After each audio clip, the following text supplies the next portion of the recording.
Good evening, ladies, gentlemen, and all variations thereof, and welcome back to Shadows of Sorcery, session number 80. God, we're getting up there in the numbers these days. Today, we are joined by my wondrous party, the full party, this time, for a change, standing at almost 8 feet tall, and wielding blades of drama. It is Prodigious Maximus, as played by Elfie Oakwood. Hello. You sound tired, Elfie. No. Prodigious is a little tired because he's just a little man. He's just a little man. Little man. He's just a little man. Running from past mistakes and possibly into future ones. It is Darren Moran, as played by Lying.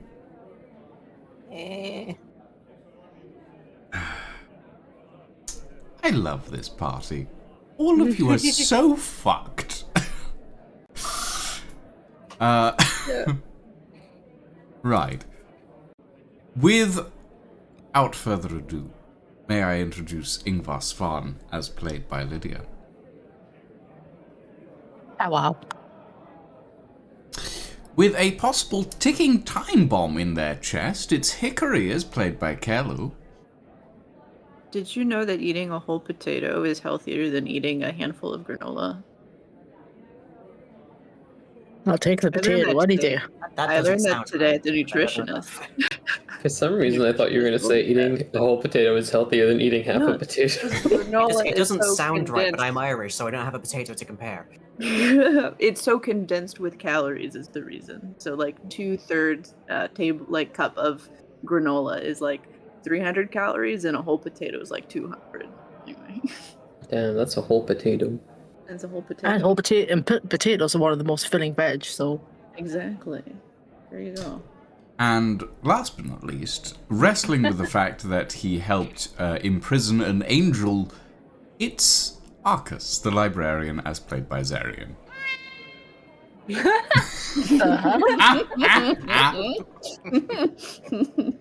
Well played, well played. Well played. Right. Hello, everyone. Sorry, I'm back now. The cat came back. Okay. Yeah. No. Boomerang cat. Boomer. That's crazy. That's crazy. Okay. Right. Everybody, who wants to do the recap?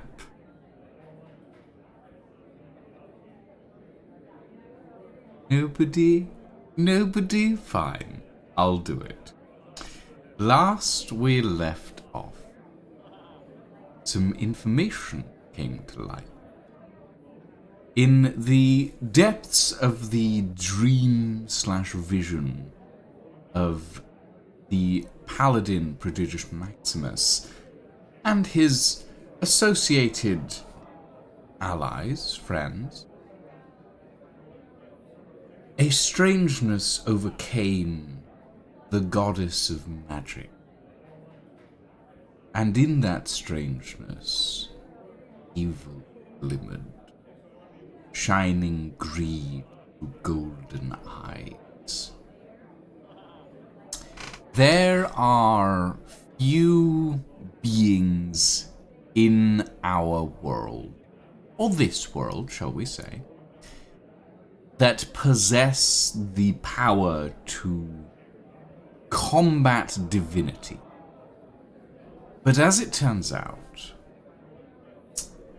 Edric Vox, Primarch and first head librarian and creator, builder of the city of Praxis, has been biding his time to do just that, siphoning magic from the world at large and pouring it into his own powers in order to take on at least one god and possibly serve that power.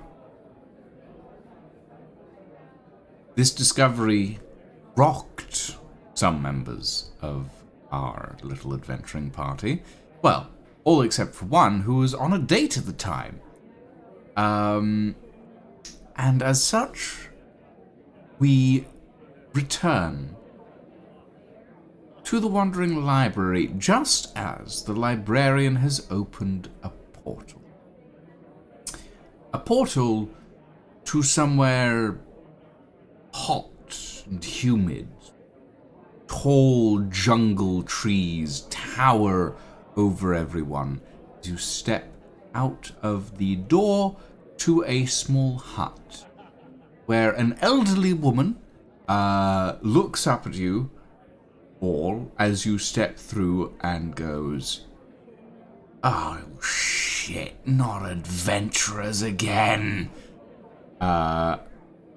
And I would like you all to roll initiative. Except for Lying. Lying's not here. I get left behind. You get left behind. And we are going to hop boards. Oh. And I shall grab you all. So, summon to board. I apologize. I haven't got your minis on the board yet. I'm working on Unforgivable. it. Let's see. Librarian. Oh, 13. What? Where's the ink bar? Where's the boy? There's the boy. Oh no. Where's the other boy? Where's Hickory? There's Hickory. Okay. So, as you all step out of a glowing orange portal and onto the steps of this small hut here in a hot and humid jungle area, an elderly woman, very elderly woman, has just stood up from what looks to be a rocking chair and is preparing a spell of some sort. I'm not going to say this is combat yet, but you notice that she is preparing a spell between her fingers as she says, "Not adventurers again."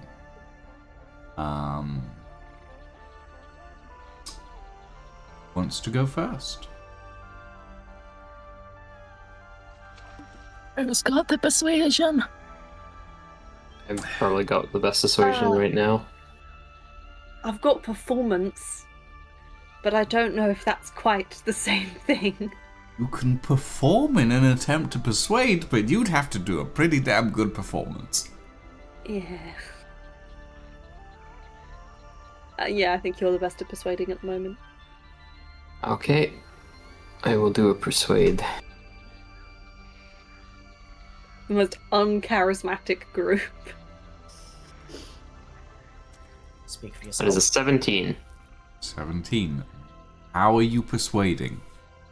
What do you say? We're not adventurers. We're from the library. We're looking for some answers about what happened to Edric Vox. The spell in her hands freezes. And she spits to the side. And she says, "What the hell do you want to know about Vox for?" He's achieved some form of godhood. And we need some way of defeating him. And you're one of the only employees left of the library, aside from myself and... I cannot remember his name, but imagine I said the fucking Greybeard Wizard's name here. Yeah, McGovern. McGovern, that's it. What's that? You don't remember the name? Yeah. The elderly woman who, as you're taking her in, the first thing you notice is that she's wearing librarian robes, tattered and ancient at this point. The blue has faded almost to like a pale, sort of milky, cloudy color. The gold trimming that is on most librarian robes is mostly unraveled. There's still patches here and there across her robes, but it's like seeing the current robe that you're wearing, librarian, but after 100 years of not caring what it looked like. And she sort of steps forward out of the shadows. Prod, I would like you to give me a perception check.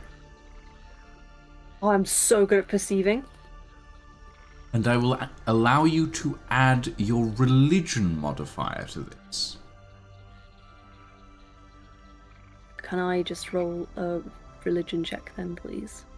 Because my perception is 0. Oh, yeah. In that, I mean, it wouldn't make a difference then. Yes, you can just roll a religion check. 'Twould be a 24, motherfucker! That's pretty damn good. Hurrah. As this woman steps out into the light, the first thing you notice, Prod, is that there's something weird about the face. The face, you're hearing the words that she's saying, and you're seeing the face, but the face, the lips, is it the lips? Is it the eyes? You're not sure.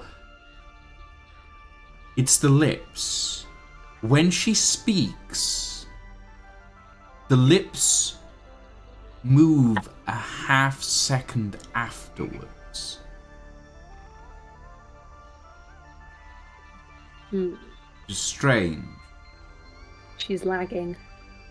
And you're looking at this woman and you realize that there's something strangely antithetical to her. There's an energy about this person that doesn't fit with their presentation. Can I quickly divine sense this situation? Remind me what divine sense does. Okay, hang on. I believe it's celestial fiend undead. Yeah, celestial fiend or undead within 60 feet of me that are not behind total cover. Yeah, she's right in front of you. There's no way that she could hide this. You activate your divine sense. Your eyes flash this sort of golden purple. Undead. 100% undead. So strong, in fact, as an undead signature that it's possibly drowning out any other undeath in the area. Okay. So... Oh shit. Yo. I gently touch my friends and go, I'm not quite sure what the polite term is, but we're not speaking to someone who's alive right now. Madam. Very rude. She's not that old.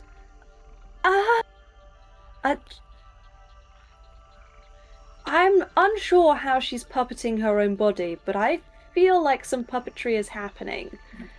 That sort of level of undead. As you all watch, the woman sighs. Fine. Can you at least tell me you're not here to sever my ties to the mortal plane? Nah, you're all good, fam. Wonderful. You all watch as the face that she's wearing slides away to reveal a pristine skull.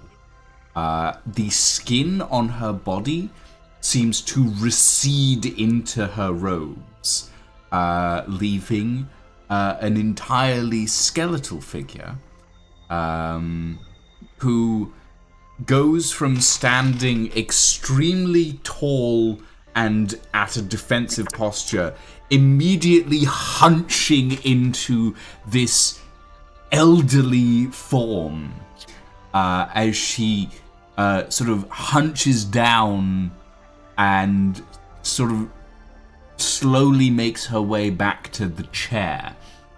As she does so, as she sort of sits back down in the chair, the skeletal body collapses into a heap. And from her erstwhile corpse, a ghostly figure rises. You hear the phantom of someone cracking their neck as this woman steps out of her shell, as it were, stretches her ghostly form and says, that's much better. Sorry about that. It's just easier to cast when you're in a body. The somatic components are hard to do with, She sort of waves her hand and you watch as it goes through a wall. Makes sense. Yeah. Are you a lich? No, darling, not a lich. Well, not in the traditional sense. Lich requires alternate bits and pieces. I am what you might call a projection. Technically speaking, it's a little more complicated than that, but realistically, I don't feel like sharing that particular secret in case you do decide to dispose of me. Fair enough. What are you doing all the way out here? What does anyone do in a place like this? I'm hiding, obviously. I mean, the library's able to watch you, and they still have you in their employee records. Yes, the library can, but I'm not hiding from the library. You're hiding from adventurers. Who are you hiding from? I'm hiding from people who want to kill me. I mean, I've been around for 600 years at this point. Longer, probably, actually. That's very impressive. But, yeah. Every time I walk into a town, someone notices something. I've never been good at illusion, you see. And ever since I died in quotation marks, of course, my illusory spells always seem to be slightly off, and eventually people notice, and suddenly I'm that strange woman who doesn't quite seem right. And the moment that happens, someone decides to cast a dispel magic on me, and suddenly I'm a skeleton standing in the middle of town, and everybody's like, "Oh no, skeleton!" It's hardly that everybody has a skeleton in them. What's so different about mine? I suppose that's fair enough. Yeah. Still, not actually who I'm hiding from, but you mentioned Box. That's who I'm hiding from. Bastard. How long have you known he's alive? Alive is relative, darling. Alive is relative. He's not technically alive. He's doing a very rudimentary form of what I'm doing. He's possessing in very loose terms. He is dead. Should hope. I should know. I put the malfunction in that machine myself. He should. What machine? The one that blew up?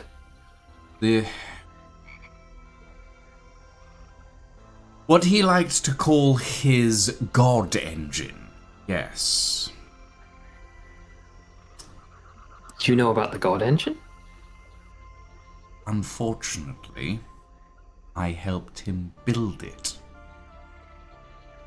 Okay, I'm gonna catch you up really quickly about what's happened. Fox isn't dead. What you tried to do didn't kill him, and he possessed a god. I know about that part. I was just hoping So you've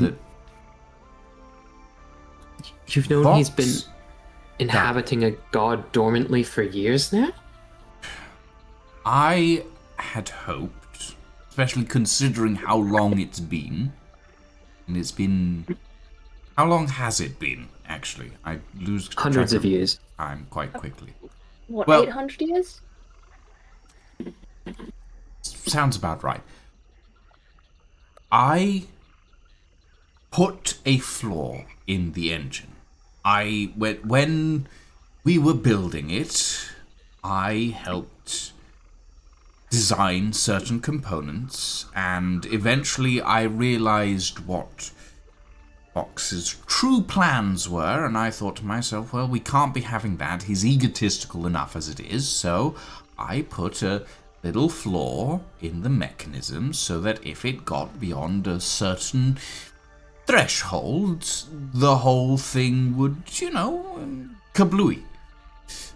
And hopefully take Vox with it. I didn't expect him to use my own research against me and decide to possess a god, but a god is a god and a man is just a soul. And realistically speaking, at that point, a god could, crunch him up real small and shove him in a corner and not worry anymore. As far as I could tell, that's what happened. I mean, it's been hundreds of years and he hasn't resurfaced, so I just assumed that things had gone the correct direction. I mean, I'm not looking to pick a fight again, and the gods leave me alone.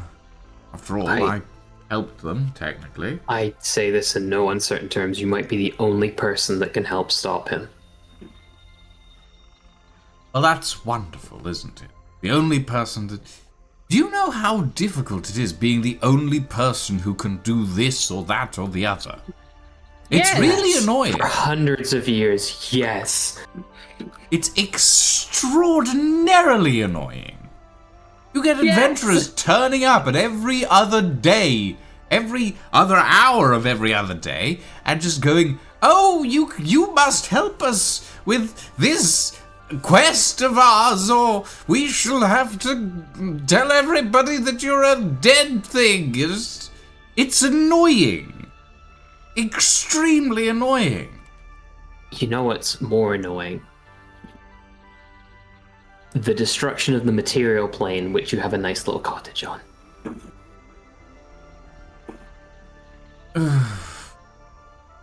And also the complete loss of all magic which sustains you. But that's just like, an addendum, I guess.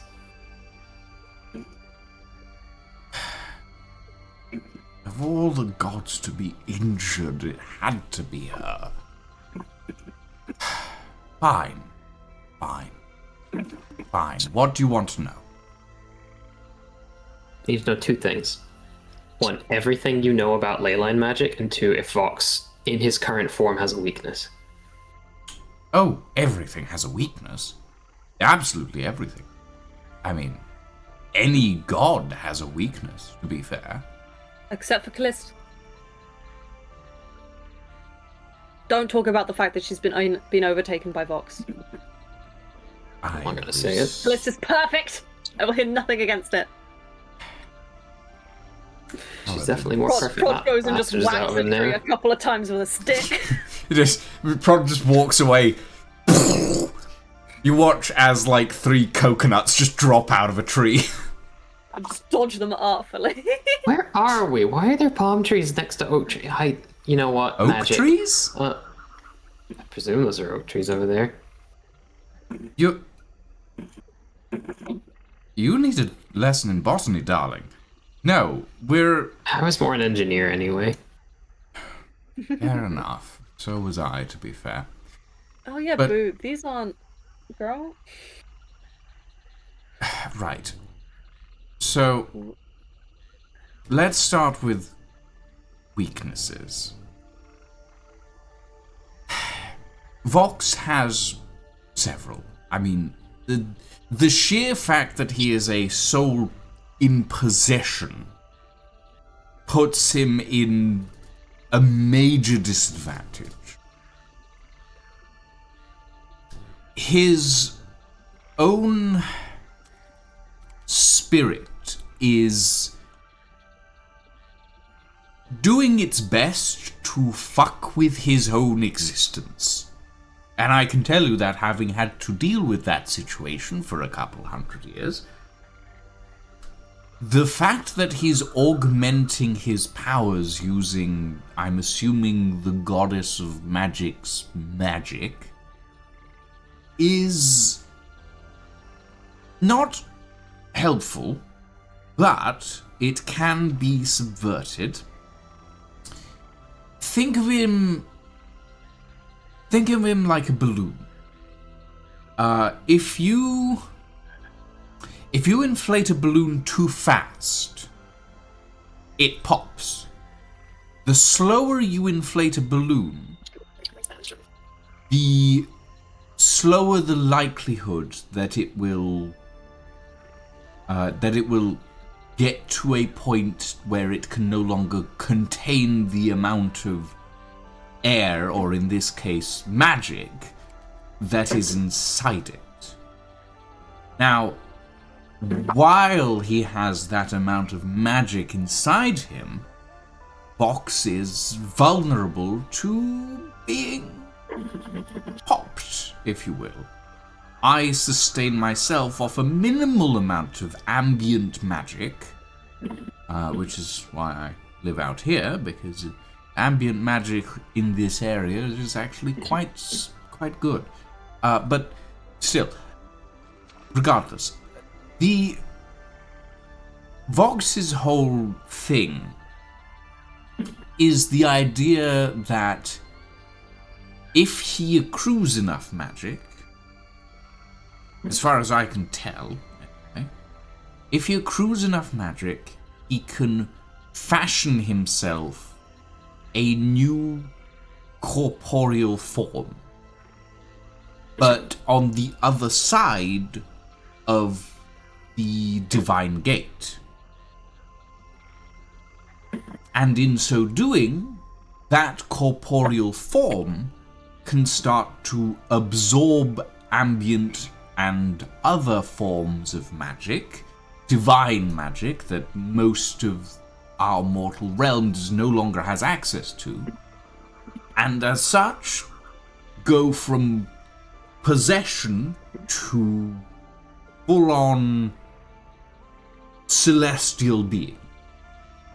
At that point, the gods themselves have very little power to do anything about it, because the gods... Well, a war between gods is bad enough when the Divine Gate is closed. And back when it was open, it was even worse. There is every chance that if the gods decide to go to war with each other, or at least go to war with one specific god, parts of our world could be annihilated in the process. So they can't. It's like you're in a bath. And when you get in a bath and you start splashing around, you're eventually going to throw water everywhere and hit everything around you. Think of the Divine Gate as kind of like a bath. The more gods start throwing divine magic around, eventually something's gonna slip out, and suddenly you've got a divine storm raging across the continent, and it's not useful. The cataclysms. It will cause another cataclysm. Yes, the cataclysms. It's a problem. So surgical what I'm precision. understanding is we need to be very careful with how we deal with him. We can't ask the gods for any direct influence, but the weakness is in the fact that he's still in a semi-incomplete form. Yes. And that he has a limit to the amount of magic he can absorb. He has a limit to the amount of magic he can absorb, and the more magic he does absorb, the more vulnerable he becomes. If you find a way to break his shell, that magic will immediately escape. It's always looking for release. It wants to be cast. And storing up that amount, the amount of magic that you would need to create a new corporeal form is, well, in the realm of the gods, it's extremely difficult. In mortal form, maybe slightly easier, but you still need a heck of a lot. So, there is... The best way to deal with him is surgical precision. A specific amount of magic deployed, a specific type of... well, not necessarily cut, but something... You need to make sure that his soul starts to either leak or make sure that it inflates so much that it pops. Either of those two could work. Alternatively, you could just... One moment. You watch as she takes her hands together and casts something. Prod, you are standing in a bubble with no sound in it. What the... It's happening again! I would like you to deafen it's yourself. It's happening again! I would like you to deafen yourself, please. Oh, no, great. Hang on, I'm figuring out how to do that. I've forgotten. The little headphones. That's a mute. Where are the little... Oh, it's there. She turns to you all and goes, sorry, your paladin probably won't want to hear this. The other option is you can kill Callist. If you kill Callist, Vox won't have anything to be possessed by, and at that point, you're going to easily be able to shred his soul into tiny little pieces, or he'll just move on and go to the realm of death. I'm gonna put that to the side as a non-option for now. An absolute last case resort. Yeah, the last resort. I would like to know everything you know about leyline magic. I think that's probably the only way we can poke a hole in this shell. Okay. Trying to signal to Elfie that they can come back. Elfie! Elfie! Elfie! Oh my god. Hello! There we go. Thank you for adding me. I was looking at an email because I'm a terrible person. It's fine. You're being professional. You're being unprofessionally professional. Being unprofessionally professional. I'm sorry. Yes. But That seems to me the only way we could generate either enough magic to blow up this soul balloon, if that's the metaphor we're going with, fast enough that it pops, or strike a hole in it so it leaks. Guys, I'm worried the belt was doing the same thing again. I was stuck in a bubble. Don't worry, I dispelled it, it's fine. Oh. Thank you. You're the best. The ghost looks for a moment and then says, leyline magic... Well, first things first, that's really the wrong term. Ley lines don't have their own magic. Ley lines are channels for magic that crisscross our world. They are extremely powerful areas of magic, but they are more like a canal than an actual source. Additionally, you could, in theory, channel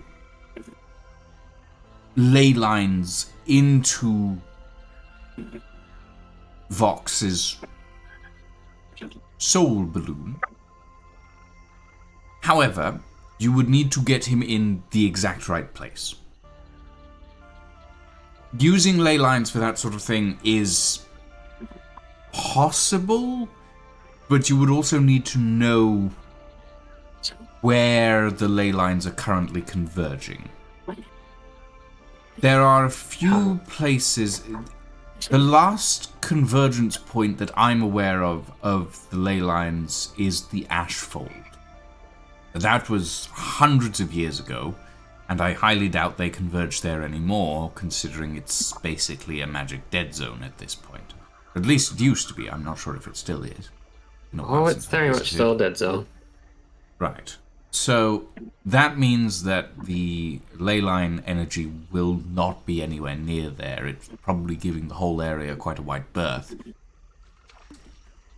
So I can't tell you exactly where the ley line map energy will be at the moment. I'm not the best person to ask for that sort of thing. I haven't been studying the ley lines in years. I haven't needed to. I've just been out here in the middle of nowhere, living. I like your It's got a garden. nice, quiet life. Oh, well, thank you. That's a nice garden. And there's a tree house up there. That's lovely. I tried living in a treehouse a couple of 100 years ago. Didn't work very well. I kept having to leave the skeleton at the bottom of the ladder.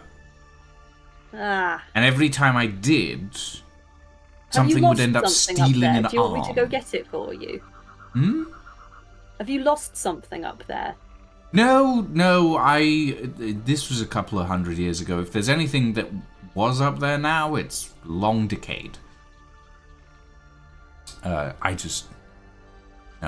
Tree houses weren't a good idea for me. Very bad idea. A little cottage like this suits me just fine. But yes, as I was saying, ley line energy, very situational at best. You would need to find a way to bring Vox's form into the material plane to then force him into a place where you could channel that amount of ley line energy into him. And even pulling him through to the material plane is going to be difficult enough. It should still be possible. He's not a god yet. At least I hope he's not a god yet. As long as he's not a god yet, it should still be possible. As long as he's still possessing, it should be possible to drag him through the divine gate and into the material realm. But the alternative is you can go to the divine realm and beat him into submission there. But again, I mean, he's a uncertain. demigod. How are we gonna defeat him without any? We need to tear a hole in his soul shell, right? That's what we need to do.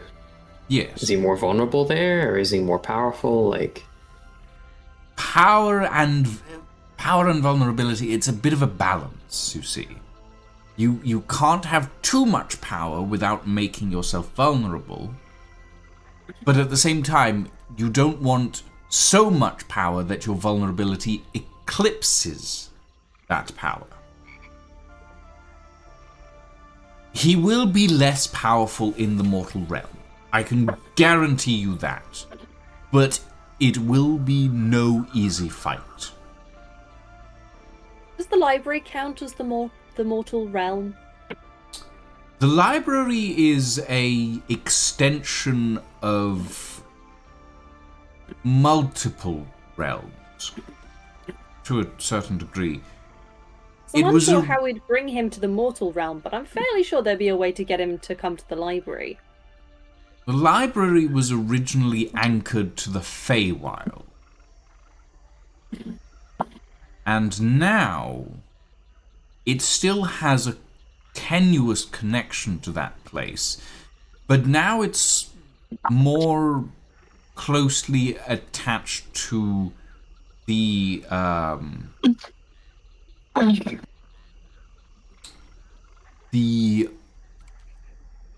what is it called? The place where all the magic sits. arcane plane. Something like that, yes. The weave, but not the weave. It is the knitted. What? Bringing Vox back to the library is likely a bad idea. Do you know what the heart of the library is? Yes. Right. Okay. In that case, think of it this way. If you bring Vox back to the heart of the library, or even close to the heart of the library, you've basically done 80% of his work for him. There's already a shell he can inhabit there.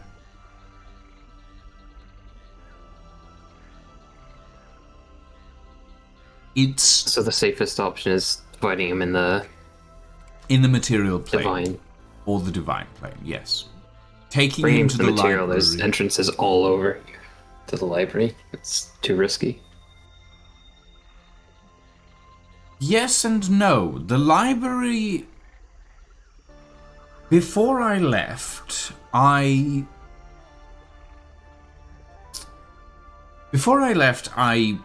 started seeing cracks, shall we say, in Vox's ideology. I inbuilt various safeguards to the library. One of them being that the doors to the library will always close in the presence of Vox's energy, if you will. So, the only way to get Vox into the library is to invite him in directly, to pull him in. Okay. So you architected some of the library as well, or a majority of it, I presume. You're an engineer like me? Yes, I was an engineer for a few millennia. For a few centuries, I was an engineer. And I did indeed design some of the translocation systems for the library. I didn't have anything to do with the heart, unfortunately. If I had known what was being done there, I would have tried to find an alternative, but unfortunately I was unaware of the extent of things. I was never quite close enough to Vox's inner circle to be familiar with everything. But yes, I helped design some of the translocation systems for the library. Did you perchance have any hand in the security failsafe? I had a degree of it, yes. I helped install parts of it. Why do you ask? It's currently active and kind of broken. It doesn't have its recognition system online, and it's attacking anyone for any reason. Right. And at a guess, I'd say that you don't have 8 8th level spells between the 4 of you. Not a 1. Right. Do you have an 8 level spell? Do I could barely cast proper illusion magic anymore, darling. I don't have an 8th level spell in me. No. I don't know. It takes Yeah. decent portion of magic to keep myself tethered to this plane, and I can use the ambient magic around me, but spell casting requires an innate connection. I can manage small spells that don't consume too much of the ambient magic that my soul is suffused with.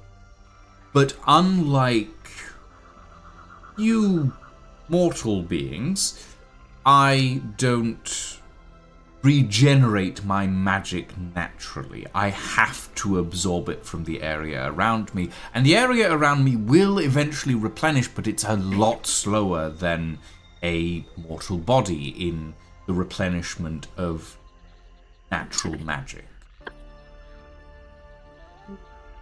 So, if I do want to do a big spell, I have to be careful, because if I do too much magic, well, I could just consume myself, and then, pop, gone. That's quite frightening. You designed the aforementioned God engine, right? The thing that focuses leyline magical energy and... I helped design some of the translocation systems for the God engine. The God engine doesn't move, obviously. It's this massive platform, and moving that sort of thing is annoying. But what the God engine does, it uses translocation systems to affect the points of ley lines, essentially drawing them into it. By doing that,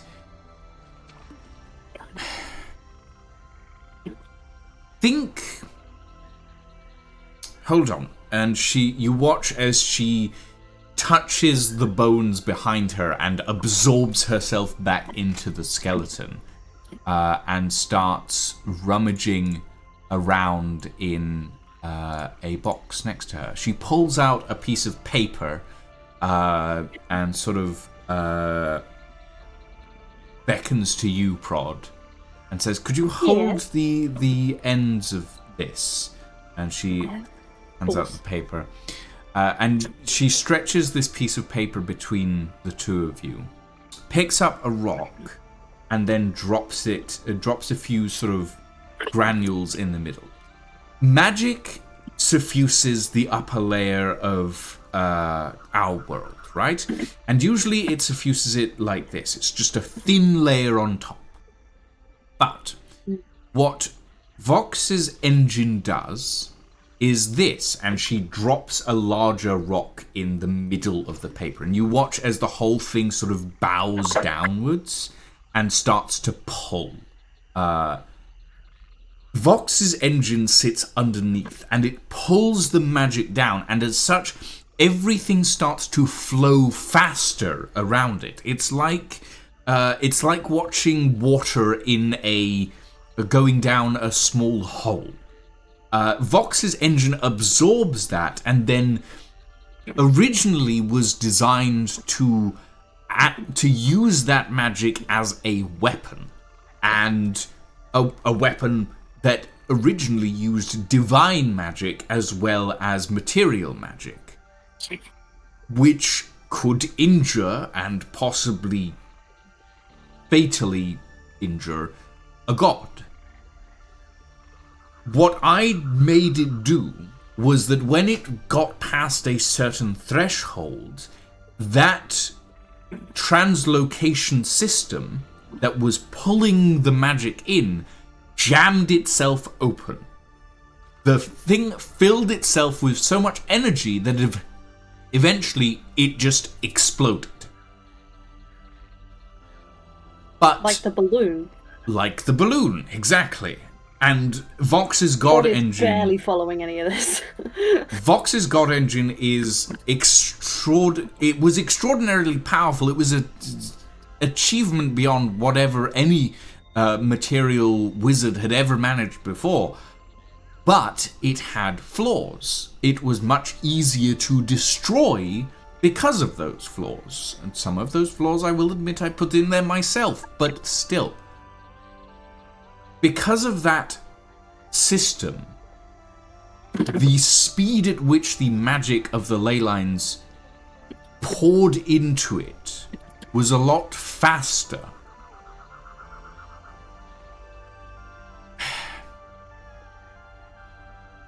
I think I understand. There's no way we can do something like that that's that big, though, right? Sorry. No, it's fine. There is a way that you can possibly... Let me check my... Do any of you have a map? Of?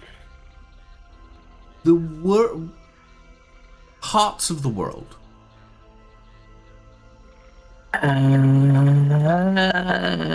Doesn't have to be up to date. I think they're all in the adventuring kit that we get given at like first level. Did you leave the world maps in your tavern rooms? If I had a world map, it would be on me because Prod keeps most of his belongings on him at all times because he can't take some of them off. Also, we prepared for this, so we were still geared out. So I presume we don't have like stuff left at the inn. Yeah, let's say Prod has a map. He can't read it though. He just has it because it looks cool. Ah, good. Okay. Let me... Hold on, this is a little... Can I borrow some of your magic? He says to you, Prod.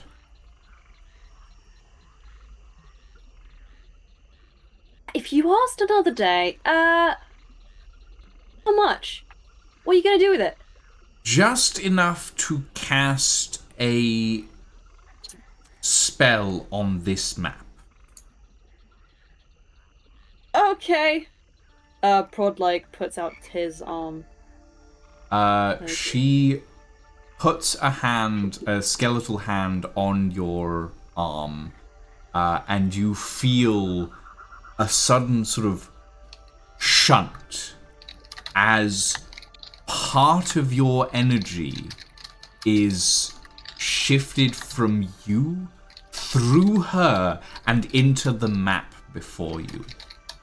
And as you look down at the map, you watch as a series of golden lines start to appear across its surface.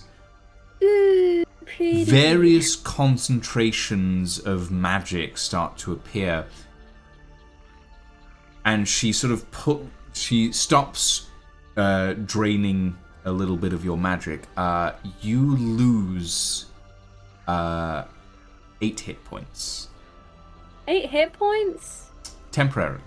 Just as damage, you take 8 hit points. As she sort of drains that energy out of you. She sort of flaps the map out, flattens it out on the ground, looks down at it. Well, it's not the best. But there are 3 places where leyline systems connect at the moment. Here, she points down at a small island off the coast of Radavi. Is one such place.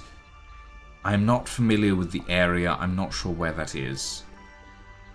This one over here, and she points to a sort of northern location out in the tundra.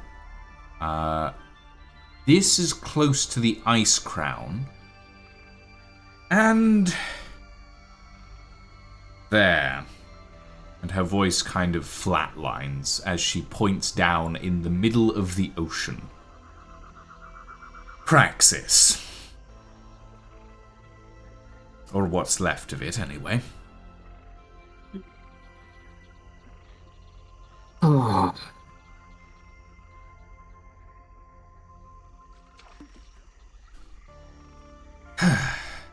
Well, that's what I was somewhat worried about, but it also gives you an advantage. Praxis was the original site for the construction of the prototype God engine. Whether it's still functional, I don't know. However, if you can get the translocation system working on it, that would give you a funnel.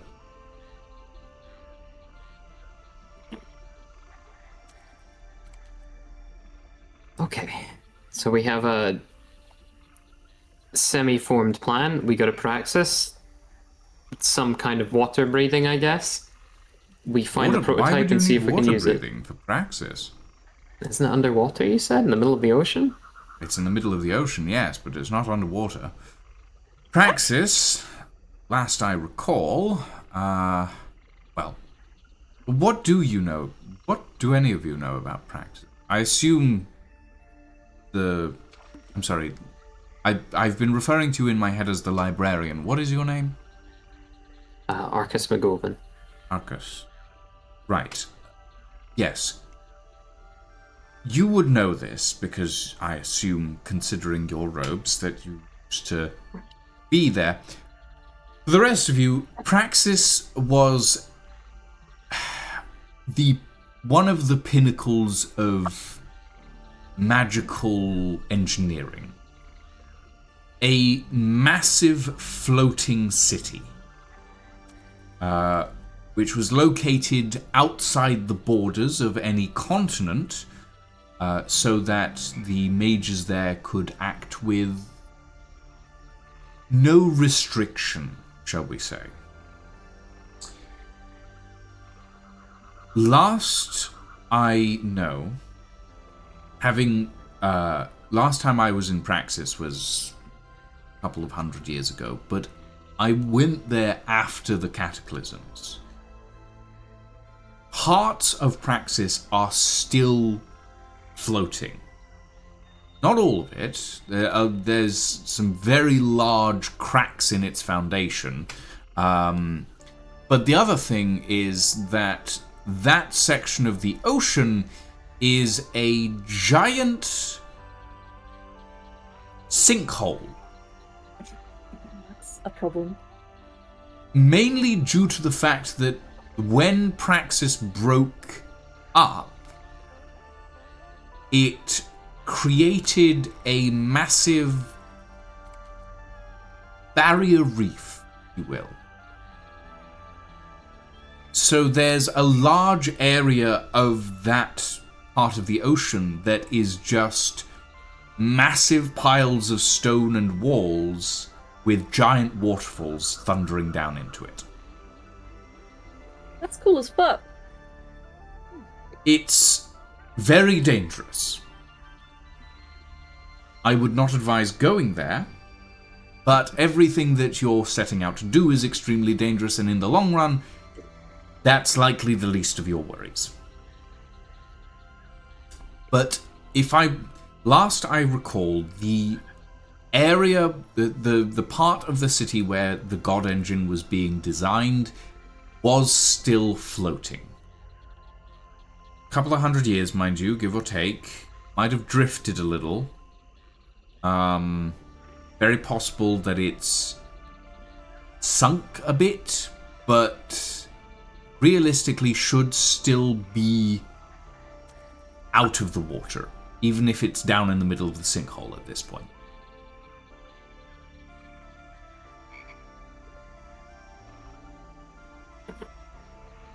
Yippee! Okay. I can only tell you what I know, unfortunately. I don't have foresight, as some people think. All right. I mean, that's been a lot of help. We should get back to town and talk to our friend and update them about everything. Right. And one more thing. Please don't tell anyone where I am. I'm not gonna go blabbing, you guys. Nope. Wonderful. In that case, you can leave the way you came, because I honestly don't... If you wanted to leave this place, you would need a boat. Yep. It looks it. Okay. I guess we're going back to the library, guys. Yay! I go, it's so Yay. nice going on adventures sometimes. We did trips outside when I was in the temple. It was really fun. Feels like I'm going on a little school trip. Are you okay? Prod is having a time, and he's just rambling. I'm just leaning to the door. We're going back to the city. He waves to the weird skeleton lady and is like, "It was lovely meeting you. Feel free to come by the Temple of Calist if you ever feel like not getting murdered. We're very nice." As the skeleton sort of raises its hand, the ghost detaches from it, waves at you. You watch as the skeleton falls back. You hear a crunch, and she looks over and goes, "Ah, shit, my skull." Oh, can I quickly... Oh, wait, does lay on hands work on undead? Nope. I would assume not. I sort of just like puff a bit of sparkle in her direction. Can It's Not fine. I those, can fix it. I can fix Nature it. orbs. Hmm? Like the ones that I got from ages ago. The little pellets of nature energy. Did I already give those back to Hickory? I believe you gave those to Hickory. Okay. No worries then. Regardless of which, they're a entanglement spell. So I'm not sure they would help. Oh, I was just gonna give them there so she could drain the energy from them. Oh, she turns to you. No, it's fine. It's fine. I can fix it. It's happened before. Not the first time. Alright, no worries. Yes. Please leave. Have a I lovely appreciate your day. visit. I like talking to people. I don't like having people around. You make me nervous. Okay, goodbye. Especially the swords. The swords make me nervous. Have a lovely trip. And she waves you through the door to the library. Okay. The four of you step back into the library. The thumping, clanking sound of the library constructs has faded away. You are uncertain where they are at the current moment, but you step through a door. Oh, I forgot that I'd put that there. Right, hold on. Let me summon you in. Nope. Out. There we go. Okay.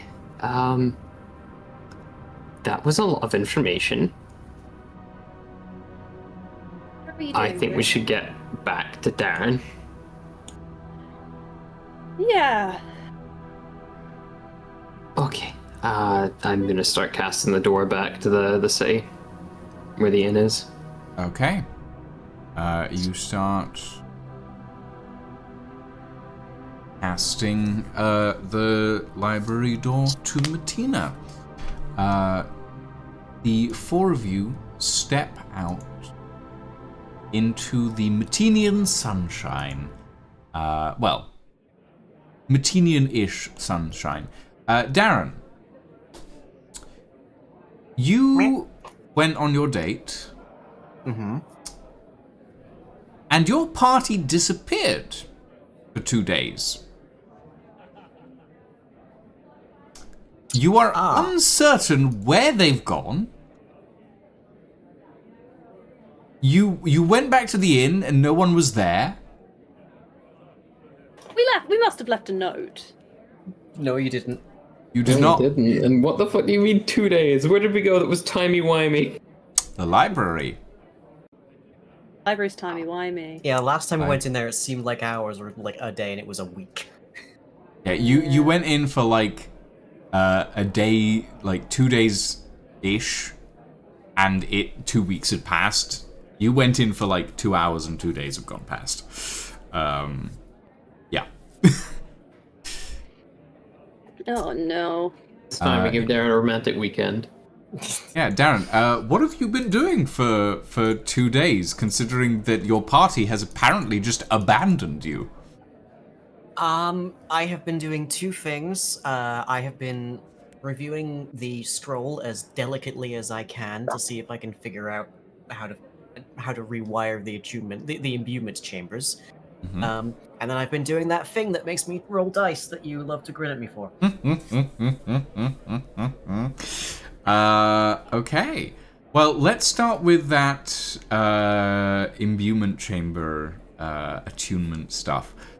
Give me an Arcana check.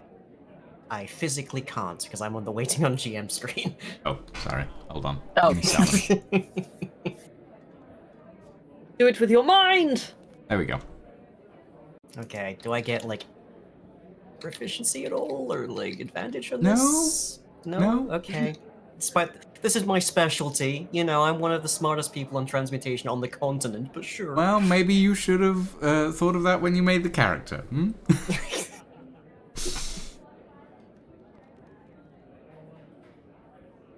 22. Why did that show as Zerian? I don't know. It Yeah, tells fine. by You just get Yeah. assigned a random person each time your character sheet. it's Tailspire does things a little weird sometimes. Okay, 22. That's not bad. This scroll is ancient beyond belief. It is not. After taking a long time to analyze it, see where everything sits, it is not the original. It is a transcription of the original,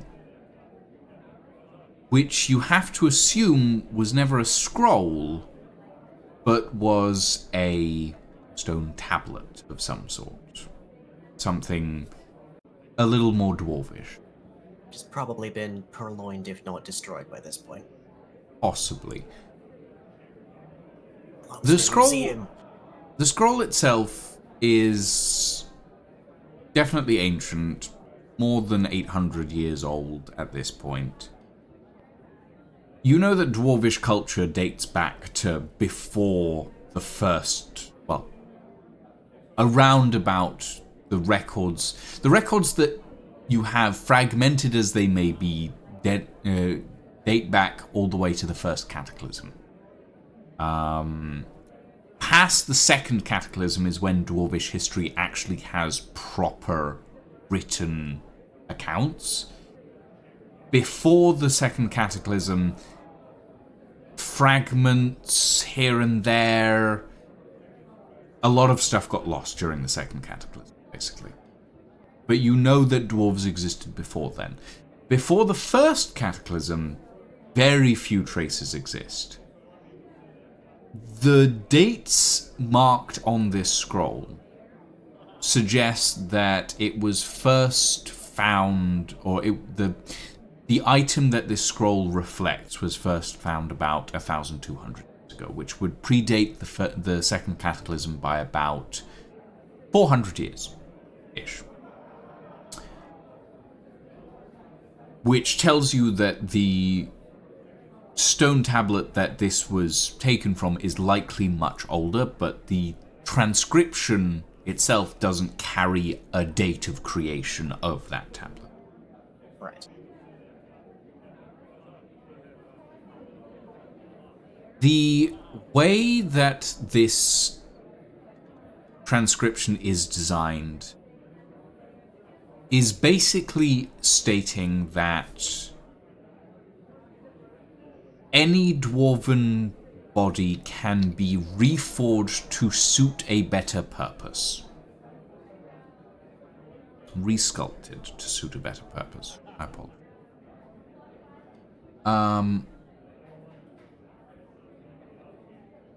By that definition,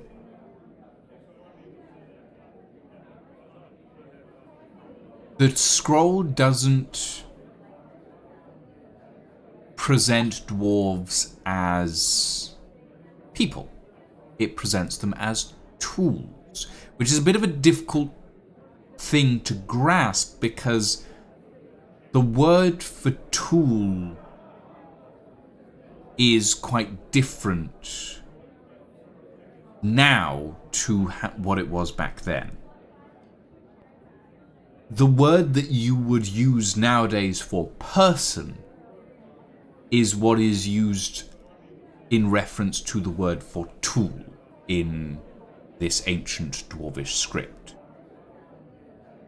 Which is essentially saying, essentially what it says in no uncertain terms is that any tool implemented into this mechanism may be resculpted to better suit its purpose, essentially.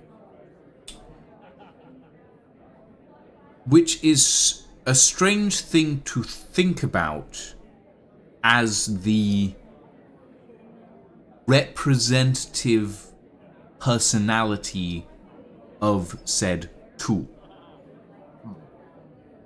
It is the way this document is written, or the way it's been transcribed, puts you in mind of someone describing an item they created, rather than a dwarf describing how to resculpt or how to sculpt another dwarf, basically. An executive describing a product, basically. Yes. Or rather, an executive describing the machinery used to make a product. Right. Now, let's move on to... But it does say that we could resculpt with the chamber. Oh, yes. That is definitely implied. But the other implications are that dwarves were never meant to do this themselves. Well, kick rocks on one, I guess.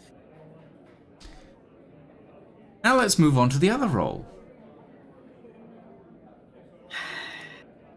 Roll me a D100 line. I'm gonna go. I'm gonna say this is the halfling baker girl. She was nice.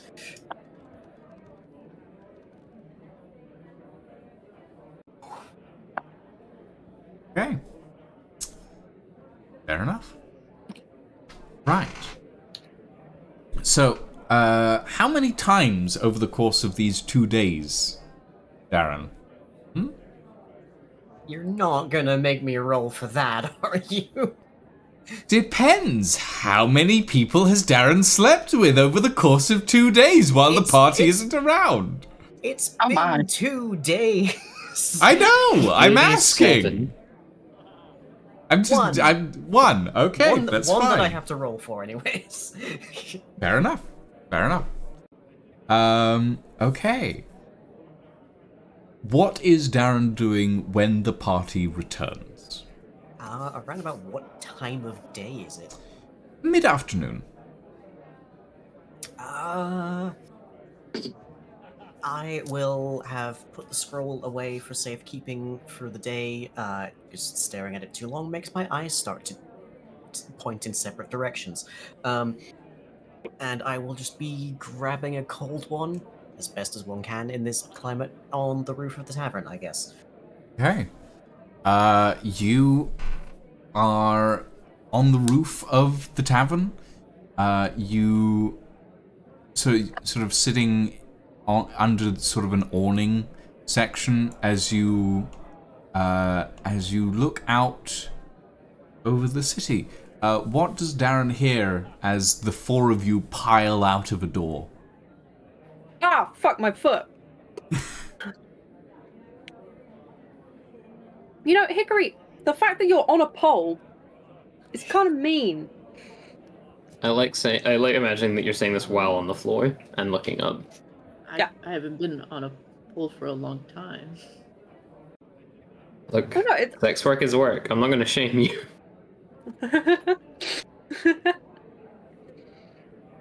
Field work is work. Exactly, field work is also work.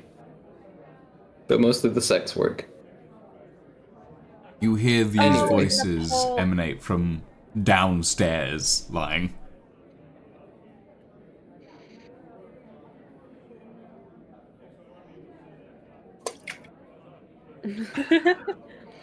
Just completely unbothered. Just does Like not peace and care. quiet. 2 days, you're coming to me. I I go, talk into the ring. Ring, ring. Ring, ring. Dave's the ceramic and taxidermy service. Who's calling? Who's Dave? Did you kill Darren? Oh, there might be some murder on the list. So we may have gone for some cross-continental travel. But we learned that Edric Vox is still alive and is also turning into a demigod, but might still have a weakness. Also, we might need to go try and salvage an ancient machine from an ancient city. Business as usual, then. Yeah. Yep. We need to basically fire a pop rocket into the sternum of a demigod. That's what we're doing here. Well, I'm glad you have a plan, at least. But we have a plan. Yeah. I Yeah, did. definitely.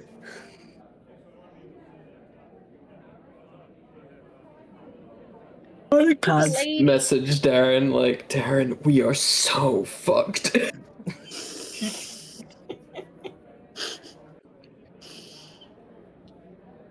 Could There you was give a me nice a old minute? lady.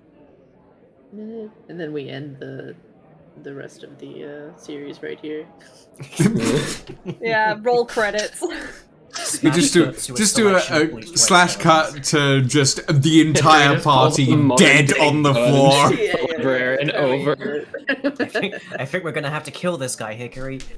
I have a good feeling about this. What if you could change your mind, mister? I think we're gonna have to kill this guy, librarian. Oh, dang. We're gonna have to kill this guy. Okay.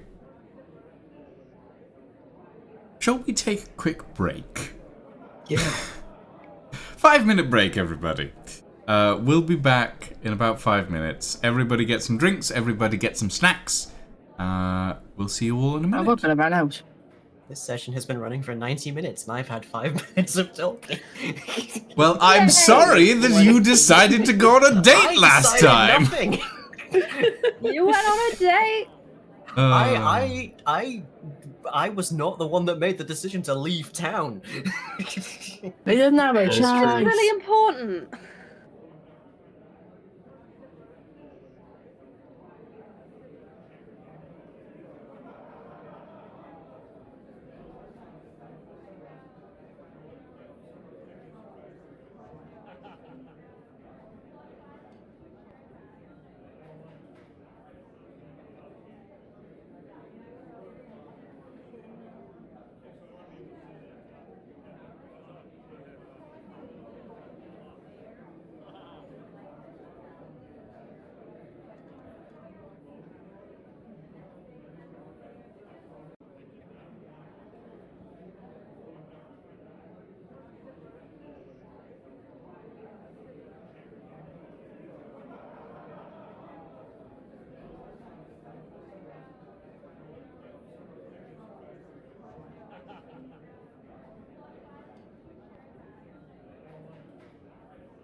And we are back, everybody.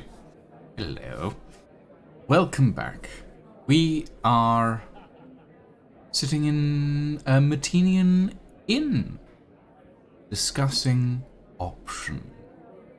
Catching Darren up on the events of the past 6 hours for everybody else, but 2 days for Darren.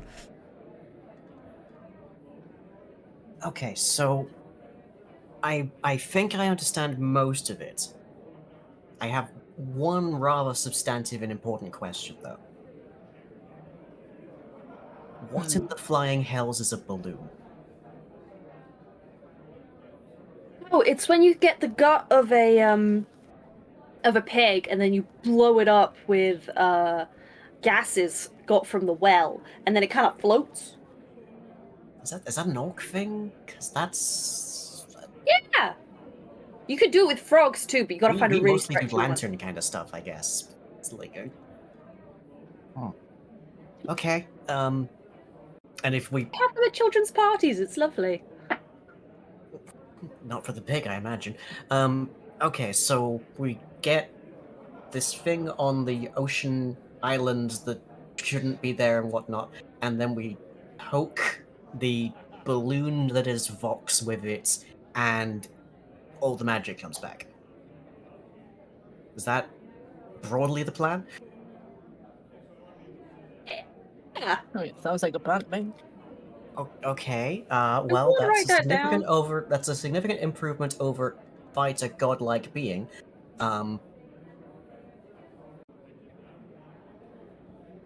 I gave you 2 days. Those 2 days did kind of run out hours ago, but good plan. Well, plan, actionable plan. Definitely something we could probably figure out doing, I think. Side note on that, where the hell did you go for 2 days? Library. No, I guess that part, when I, flew across the entire city and didn't hear from anybody on the rings. You didn't leave a note, you didn't let me know. I was a hair away from thinking you all were a lost cause somehow. It was an accident. I thought we were only going to be in there. Well, we were only in there for maybe like 2 hours tops. But I sort of, we were just gonna like get some books out, and then we saw, the reason why evil has happened. I don't really understand it. There was an angel, like chained up in a room, and it was really scary. And then it turns out the librarian did that, but not really. He didn't mean to, but he did. But it was fine. And then we kind of got carried away because we needed to talk to this lady because she was a librarian, but she's dead. She gave us information and then we were gone. And then we came straight That back, and it lady was gave you information. She was a ghost. There's a whole kind of lich situation going on, but not really a lich. She was a human and a skull and a ghost at the same time. It was great. You know A what? skull Not the weirdest thing joust. we've had to deal with. What have you been doing while we were away? Studying. Been reading the dwarf creation manual, I guess we could call it. Met it with that You smell baker like- again. Yeah, you smell like halfling. Was like Bread. I think it's more the bread kind of smell you're picking up there. Halflings Bread? tend to smell like bread. There might have been some flour involved.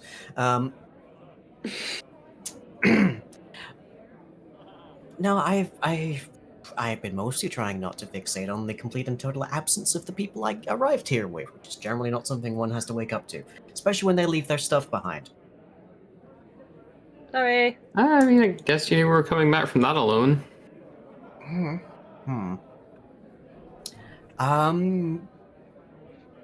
I have already done my studying, as it were, for the day. If I keep looking at some of those sigils and whatnot in the scroll, my eyes start to defocus. I'm not sure if that's a design intent or if that's just what it's like to stare at a scroll for very long. Librarian, I'm sure you can explain. And I've not really seen the scroll much. I kind of just handed it to you, considering it's not my cultural artifact. Yeah, fair.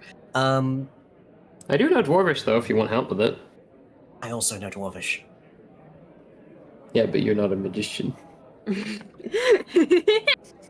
Rude. I've done my studying, thank you very much. Okay. But you're not a magician.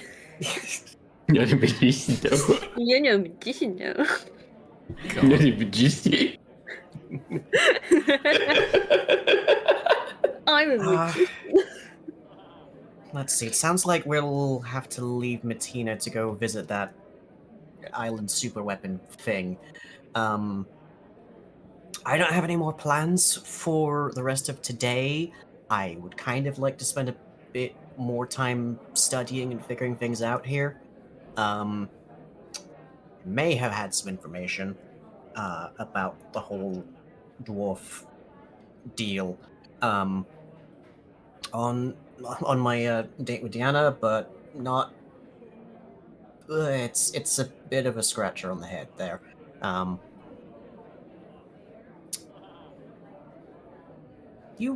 Have you guys heard of Dorger at all? Tangentially, yeah. Is that a thing I have to Someone explain? wants to roll me a history check if they want to know if they I'm know doing about history Dwergar. check. Hickory has no idea. I'll do that. I got -1 on history, hell yeah. 28. That's a 3. Prod, you have no Dwergar? That no, sounds. can I make is up that something, a? please? Is that a kind? Go for it. Go improv. Oh, yeah. I met a Dwegar in a bar once. He was great. He was really short. He looked a lot like a halfling that had been dipped in blue paint, but he assured me that he was a Dwegar. He smelled like bread too. That sounds like an avatar of one of the gods. I don't know why I'm rolling as the librarian. so That much happened for with that joke. initiative too. What? Medically fascinating. No. Do you remember the rag dwarf we met, the gully dwarf? Yeah. Back in the expanse kind of space. Much like there are me dwarves and there are those dwarves, there are also deep dwarves or dwerga, and they're kind. How do I put this? There's a whole bunch of different dwarves, or kinds of dwarf, and they look a bit different. They have different skin tones. Like their beards are usually organized in different ways. Most of them kind of originate from a kind of caste system, I guess we could call it, where there was a role that they were supposed to serve and whatnot. Dwergar are probably the last ones that are dead set on serving that role because they are spies and secret police. And the way I've heard it is that the reason no one, including me, knew that resculpting was a thing, back home at least, is because all of the information about it gets routinely confiscated by deep dwarfs. That's pretty rude. So, librarian, having knowledge about deep dwarves, what Darren is saying is correct. Deep dwarves are considered to be spies, general sort of secret police, enforcers of rules and regulations that would otherwise escape the notice of certain people. They have also, in your time, or at least in your time in Praxis, they were known to be couriers between various, shall we say, academic factions. Not always legitimate couriers, however. Sometimes the occasional academic would sneak a peek at another academic's work by employing a Dwergar.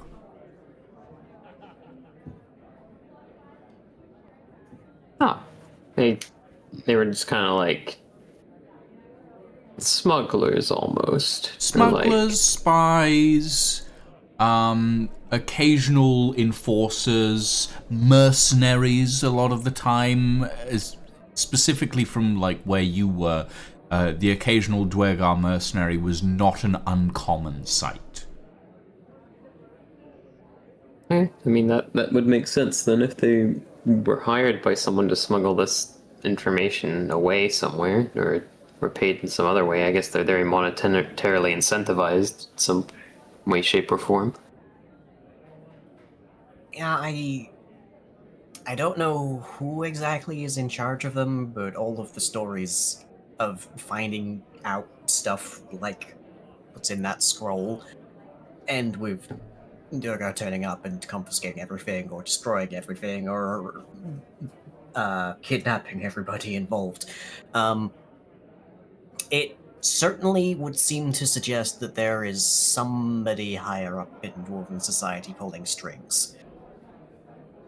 I don't think anybody outside of the government could afford it, if nothing else. Are there dwarf Okay. gods? I mean, I keep saying the gods below. Are there dwarf gods? There Lucian? are dwarf gods, yes. There are a couple of dwarven gods. Dwarves, in fact, have their own pantheon, separate from the sort of known gods that are the Septim, the Metenian, well, the Radavian pantheon. Radavian and Metenian pantheon, the pantheon that is known across this particular continent. The gods of the dwarves, the specifically the gods of more underground races, such as dwarves, Dwergar, gnomes, all of that sort of thing, are Dethor, Beldronis, Interra, Crox, and Mishek. The deity of stone and mine, the deity of forge and craft, the deity of the depths and the dark, the deity of battle and gold, and the deity of knowledge and secrets. Yeah, we've got a few gods. Is there one that you could like chat to? I'm sure if there was one god that knew about resculpting and the fact that it's being suppressed, either they'd like either be the cause of the suppression, or they'd be like, yeah, what the fuck is up with that? And they'd probably aid you in your quest. Not everything ends with a god at the end of it, I don't think. What do you mean? I think sometimes mortals are just a little bit terrible. Hey! No, not wrong. Well, yeah.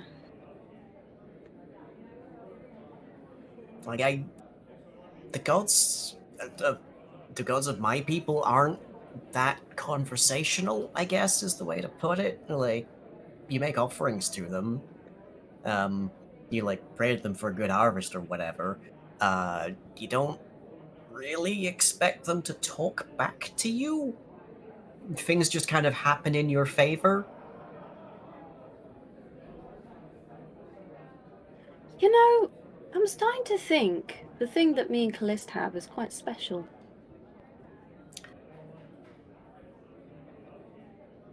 Yeah, probably.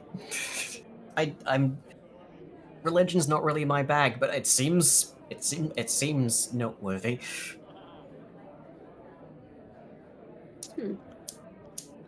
Actually, Callist, Yes? you mentioned that the problem. You mentioned either we pop the balloon or we remove Callist from the equation. Is there a tertiary option? I don't know how I don't know how gods work exactly. You could like overload them with magical energy instead of like. Yeah, that seems I like a mean- bad idea. Because the Yeah. last thing we want to give the incredibly powerful god thing is more power, and then maybe mess up not giving it quite enough to explode. But if the problem, like at the root, is Vox controlling Callist because she's a god, what if we just made Callist not a god anymore?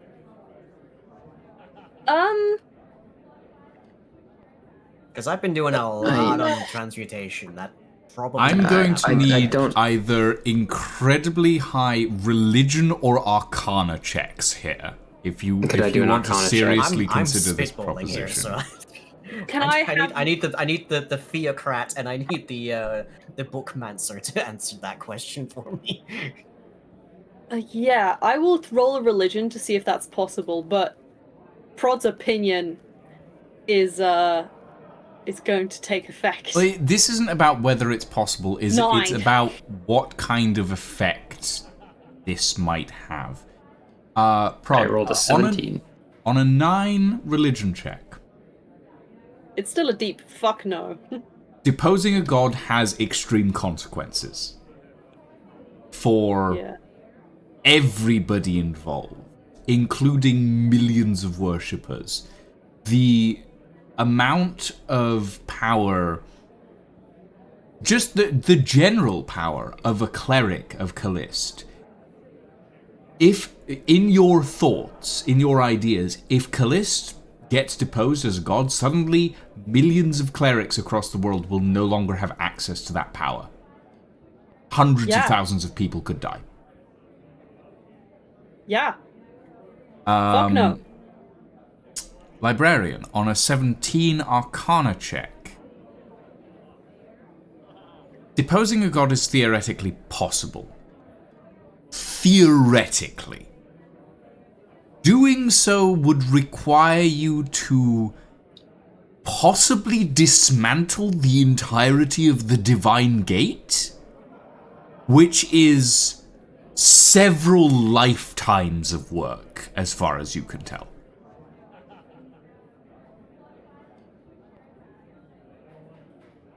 That's the What knowledge you about guys have on that subject. reincarnating one? Celeste died a bunch of times and been reborn, right? No, not as far as you know. There are no texts that describe the reincarnation of a god. There are texts that describe injuries that gods have received in battle. There are texts that describe the ascension of other beings to godhood elevated by the Prime Seven. But there is no known record of a god reincarnating. Okay. I say that leaves us with very limited options and not a lot of information to go off of.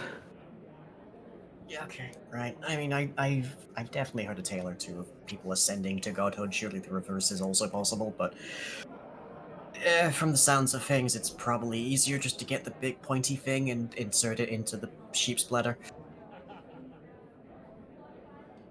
What an analogy. I've been staring at very old and very dry text.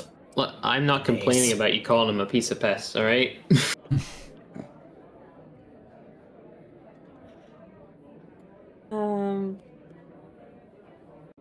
Yeah. So when did y'all want to take off towards that island? Do we know where that is exactly, or is it just I have a teleportation circle for it. Okay, right. Well, that'll be straightforward. Can you also come back in a timely fashion? I presumed you wanted to come with us. You'd be correct, but I'm working on stuff. So, just having advance notice. I mean, of when in we're that leaving case, is we'll good. wait a day. It's fine. You waited a day for us. Waited 2. But, who's It was like 1.5. counting? Who's counting? I'm not counting anyway. It was one Like, time day. starts to get very, very minimal when you're over a couple hundred years old, alright? It's like 2 hours for me. Right. And it was literally 2 hours for you. Yeah, it was quite literally 2 hours for me as well. Which was right, like 2 have seconds. yourself some foods. I'll try and tie up some loose ends, I guess, around town. And off we go tomorrow then. Yep, sounds good. Great. I'm gonna be on. Okay. What are you going to do, Darren? I want to follow around Hickory and ask how they're doing and be really annoying. Okay, you know what? Let's put Darren to the side for a moment again. I'm sorry, Darren. Okay, Hickory and Prod. Hickory, what are you doing in this sort of day of time that you have? I mean, he's just kind of been in the background, just like listening and silently like taking in all this information. So I guess you'd actually ask Prod about the map because he's never really seen a huge map of the world before. Like, what do Yeah. you know about this? Oh, so this bit here is the top, and then this bit here is the bottom. Oh, well, that's their names. That's very intuitive. Yeah. And then we went over here, and I think this one's a dwarf kingdom, and this is where I grew up. But I think, and then I point down to the bottom. I think I'm from around here because I'm a dwarf. No, I'm not a dwarf because I'm half orc, and the orcs live down here. And I actually have the map that Lucian drew me somewhere. Oh my god, you still have that? Yeah, I've been meaning to draw it. There we go. So there's this bit, and then this bit is the up bit, and then this bit's the down bit. This is Radavi, and this is Solus.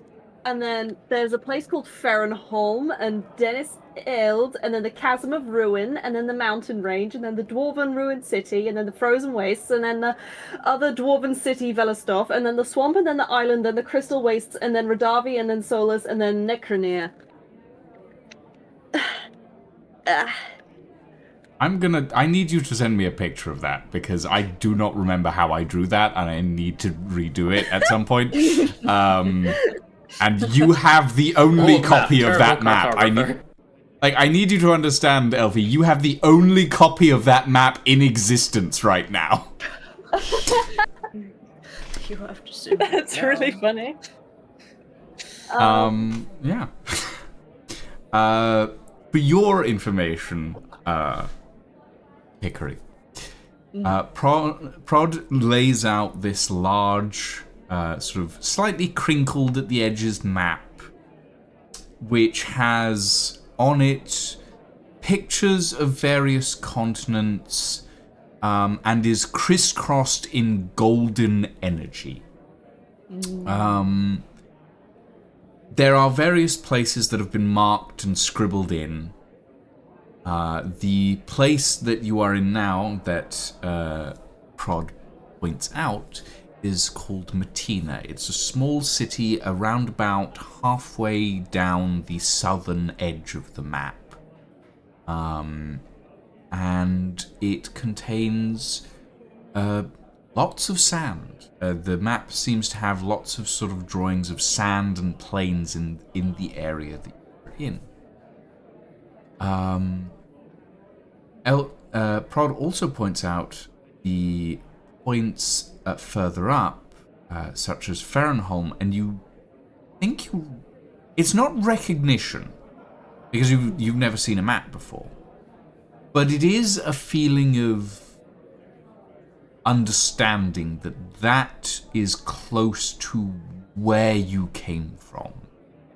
Okay, yeah, because that was gonna be probably my next question, being like, where's that in proportion to where Hickory was from?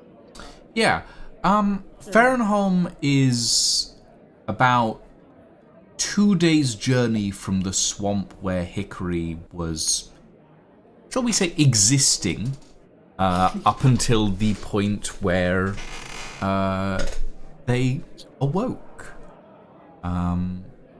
Yeah. Very cool.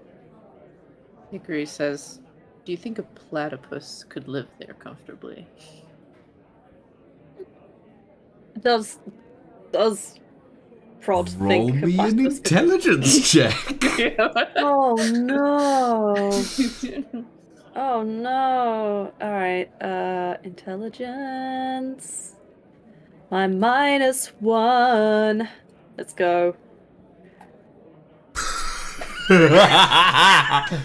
Wow. When you The get dice tell a story, my friends. when you get down to the nitty-gritty of it, Prod, what is a platypus really? I mean, it's a mammal and a fish and a duck. So I feel like it could, because it could survive anywhere, you know? Because it could survive in the sea, and it could survive on the land, and it could survive in the sky. So where couldn't a platypus live? You know? Hickory nods like, that's good. I was worried. I left him alone for 2 days without realizing, but he's probably fine here Oh in yeah. the desert. I mean, he seems friendly enough. Most people feed friendly animals. That's true. And he can talk. Well, actually, no. He can't. But he can talk to me. So maybe he can talk to other people too. That's good. I have quite a few friends back in the temple who were able to speak to animals. It was very nice. Okay. That's where we're leaving that. That's it. I can't think of anything. Like, Okay. yes, role play. I mean, is Hickory gonna do anything else for the day? I mean, again, it was a lot of like information. Most of it, I think he comprehended, but he's also kind of still figuring out what's trying to go, like what's not necessarily wrong with him, but what's happening, and it's Yeah. taking a while to fully process. One of the things that Hickory starts to notice as you're talking about this is you come to a realization. Why do you care about this creature? Right. What is it about? Hold on. You're trying to think. Curiosity is one thing, but caring requires empathy. But you don't. What is empathy to a being that has never experienced emotion before? I guess for Hickory, it feels very like there's an internal urgency for something that he's not quite sure of, something he cares about, or something that he had a connection with. But there's something that's like pushing him towards that, even if he's not fully aware of why that is. But it is a new feeling for sure. Mm-hmm. Okay. Yeah, I mean, Hickory has never experienced emotion in a early development stage. Or you could say that this is Hickory's emotional early development stage.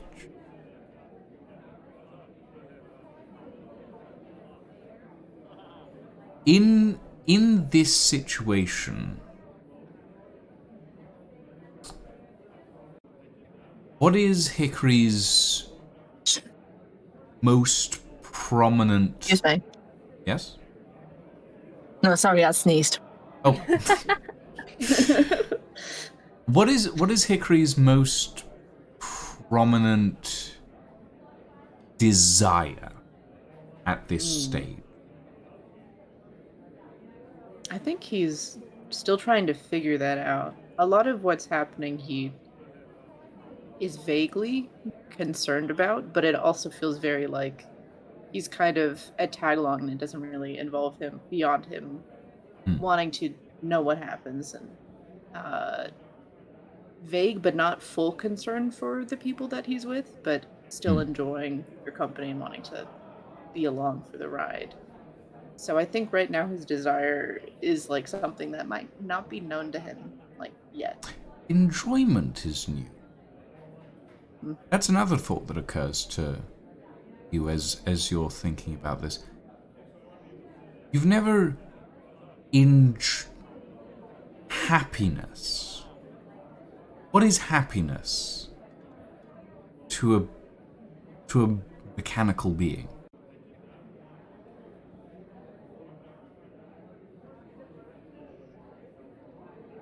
Definitely hard for him to describe because it just feels up, I suppose. Whereas usually he's more like grounded. This feels more like he's being brought closer to the sky, even though he's already like 7 feet tall. But it's a feeling that he wants more of, and that for sure he knows. Okay. That's so beautiful. Okay. Yeah. All right. So as you and Prod pore over the map and discuss the possible habitats of a platypus, we shall move on. Ingvar, you have a day. I do. Mostly probably just going to search for supplies because he's realized he's like stupidly low on like things. Okay. Roll me a quick investigation check. And what are you specifically looking for? Good grief. That's investigation is on this list somewhere. That's a 20. Nice. D20. Maybe just ranger supplies. Maybe he can find some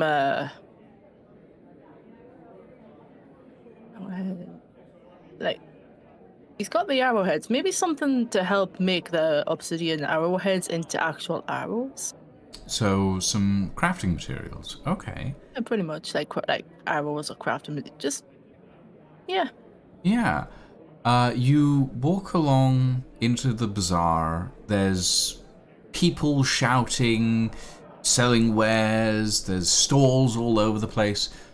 You eventually come to a small carpenter's workshop, sort of carpenter's stool, which has a bunch of sort of little wooden figurines outside.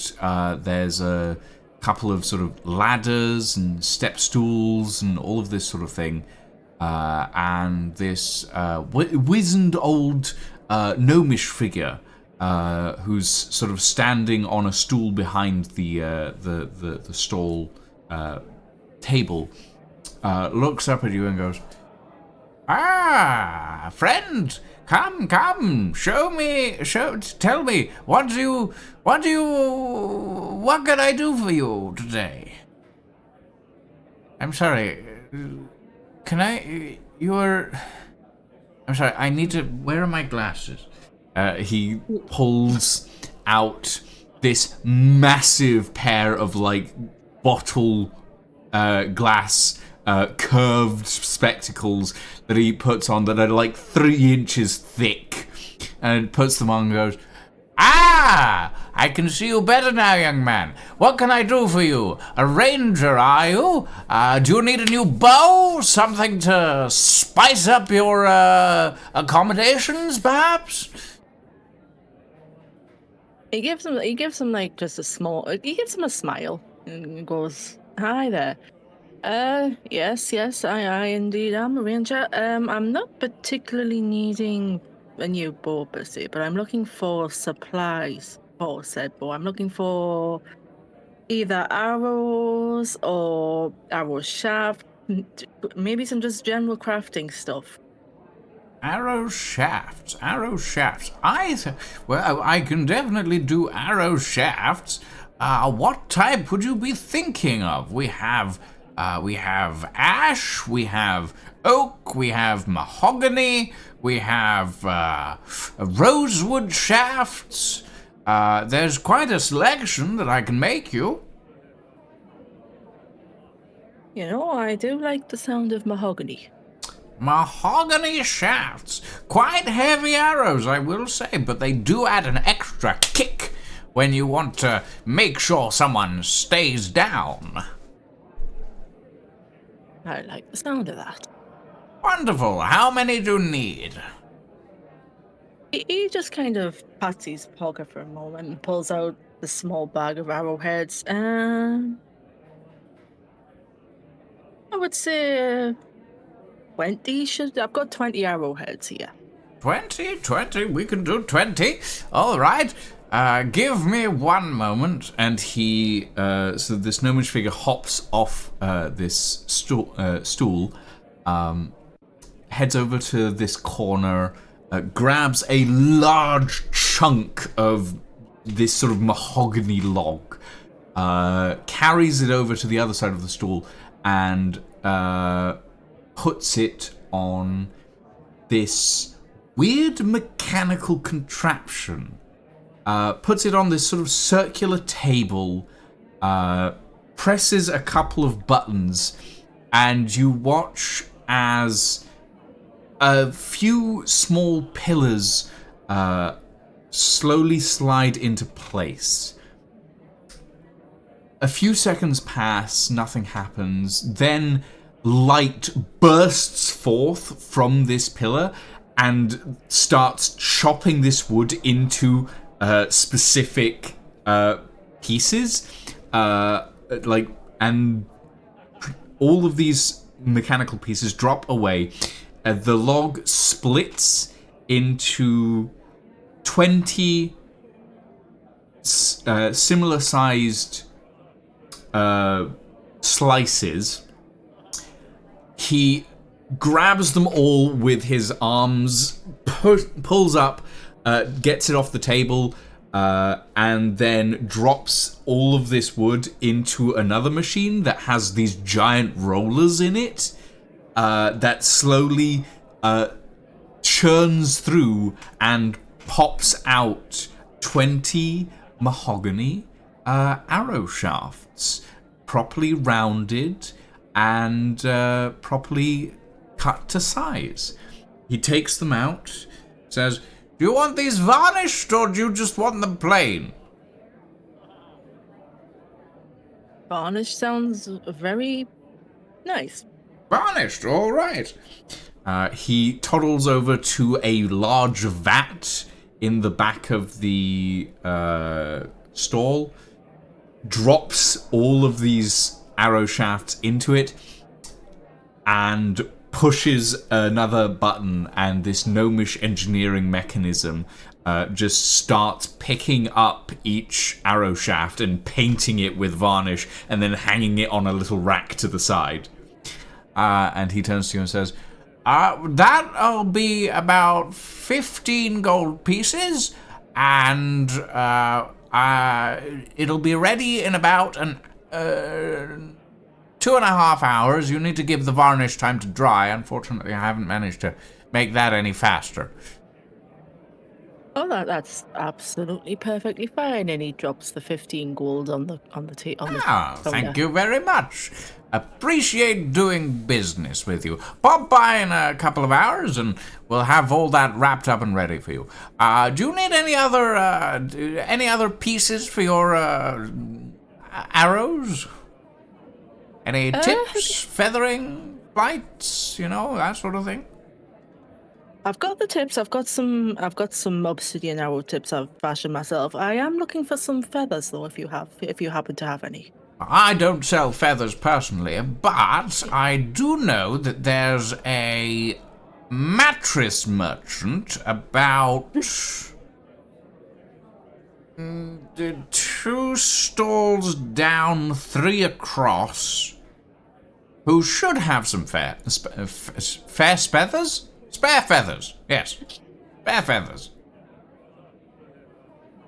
I appreciate that, my good man. I shall Oh. be back. I shall be back soon. Well, very well. Have a lovely day, young man. You too.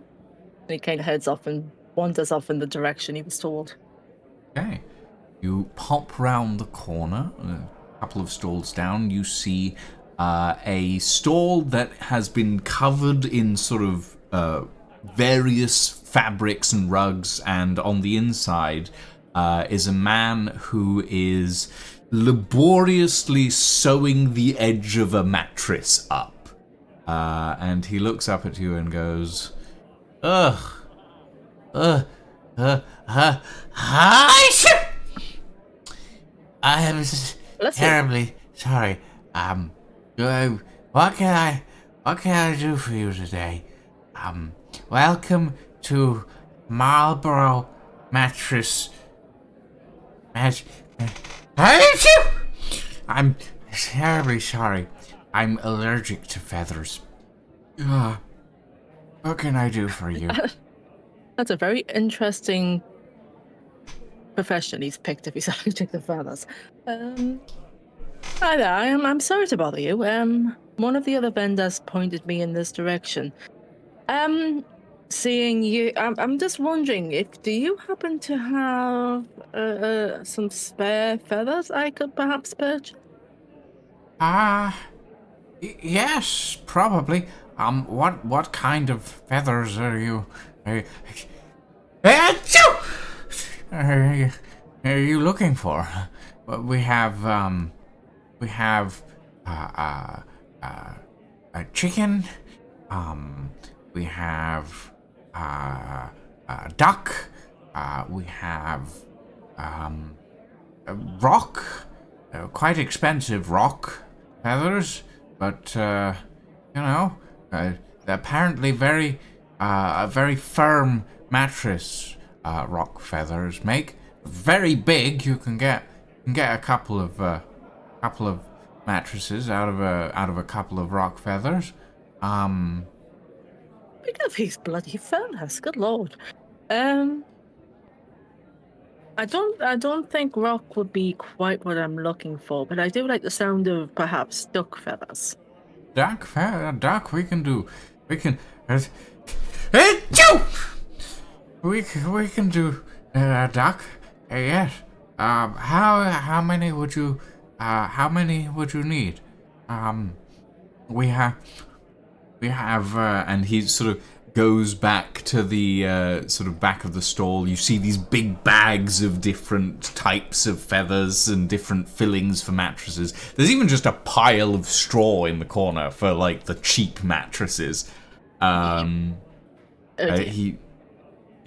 He pulls a bag down, and there's these lovely long duck feathers that are ready to like have their edges scraped off, the sort of the quills scraped off, and have that extra section filled in on the mattress. He sort of hands you a bag and says, "These are our duck feathers. There's a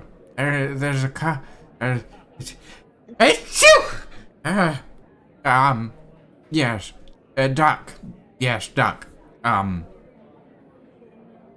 How many do you need? I was thinking perhaps 3 to a shaft. So perhaps about 60, if that's okay. 60? We can do 60. Yes. Yes. Yes. 60 is fine.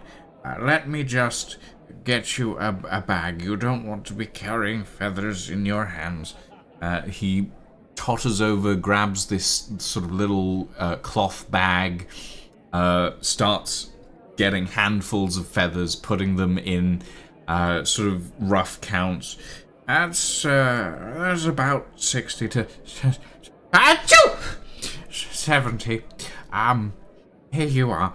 That's 20 silver, if you would be so Trying to take these off my hands before he starts sneezing more. Yeah, he kind of just pulls out the silver real quick, and takes the bag and puts the silver in the guy's hand. Thank you very much. Thank you for patroning a marvelous mattress. Achoo! Have a good day. You too. He just kind of gives him a thumbs up and just slowly, just slowly backs away before the poor guy has another sneezing fit. Okay. You have feathers for the flights. You have in production arrow shafts. I will say now, the mahogany arrow shafts give your arrows a +2 to damage. The flights are just standard duck feather flights, so they don't give any bonuses. So when you make these arrows, they will have a little bit of additional damage. Nice. Okay. I can't spell mahogany for shit, but there you go. Both. Perfect. Okay. Um, Anything else that Ingvar wants to do for the day? yeah. Would there be an Ekrons in this city anywhere by any chance? You have not seen Ekron's Emporium in Matina, as far as you're aware. Right. Oh, he says he's just going to wander around and browse the rest of the vendors then until the shafts are done. Like, Ekron used to be everywhere, and now... Ekron wasn't everywhere, but he had various shops in various cities. And you know that his main method of doing business was essentially via illusion and portals. So, Ekron not having a shop here isn't necessarily a major thing. Most of his business seems more located to Radavi, rather more to the north than in the south of the sort of continent. It's possible maybe that his base of operations is more to the north and the portals have a range limit. Not entirely certain.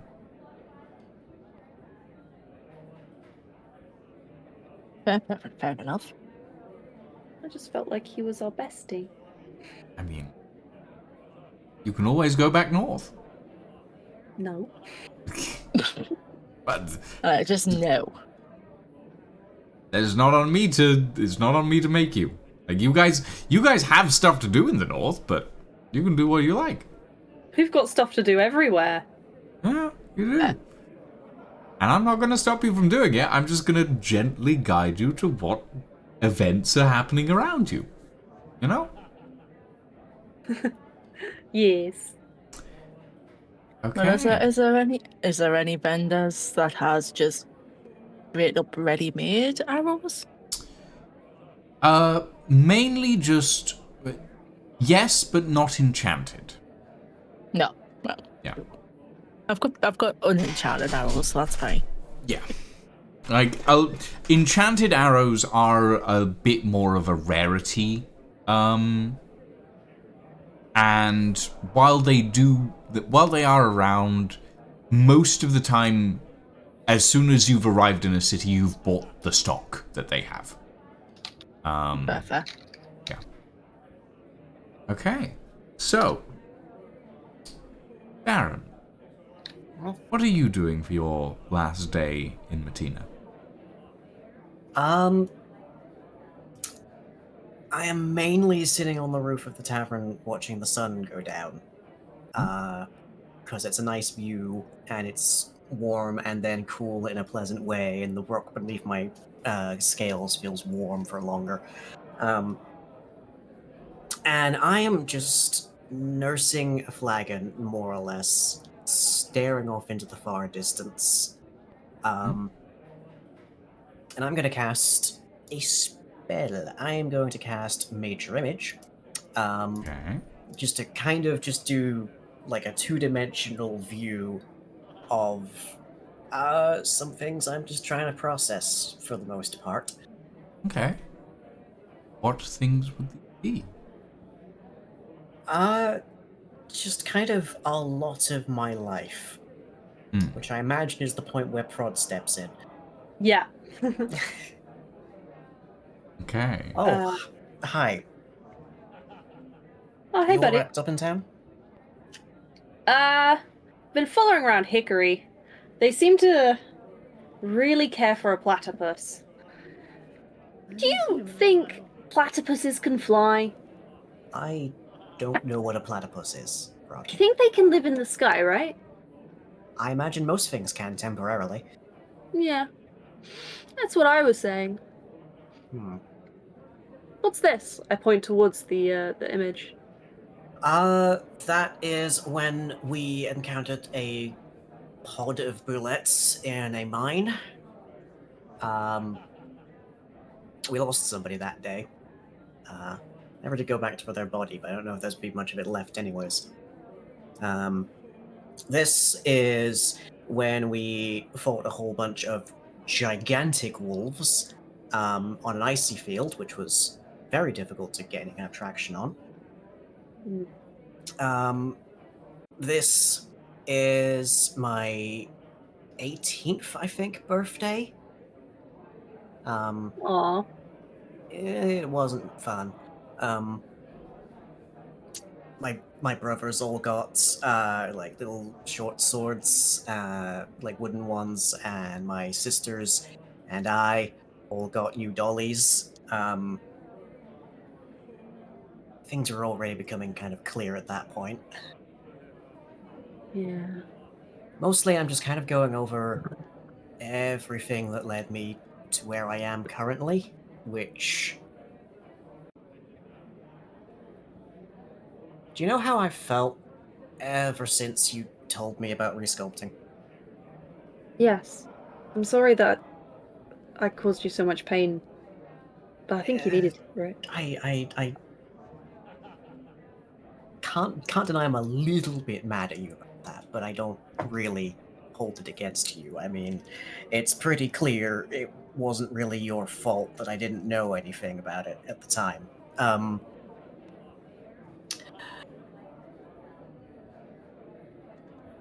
Ever since you told me that, and ever since I've been trying to look all this stuff up and find out more about it, I have had this one unabiding sensation, and I need you to not make a joke out of it. Because I have felt small and very much at the whims of people whose names and faces I cannot see. And then I found out that there actually is kind of a little bit of a conspiracy to hide all this information from people like me, and it's not even the whole point of their conspiracy. It's just kind of a side thing. Mm. And it makes me remember. Here we go. The first day I figured out how to fly. And I got really high up above the city, right around here, not just that corner more or less. And it felt nice. Everything below me seemed so tiny. Ants wandering around the entry to a cave. And I got to smell the wind before I even knew how divided it had been, and scared the living daylights out of an airship pilot. And I don't know that I felt that feeling since finding out just how out of my hands my life has been.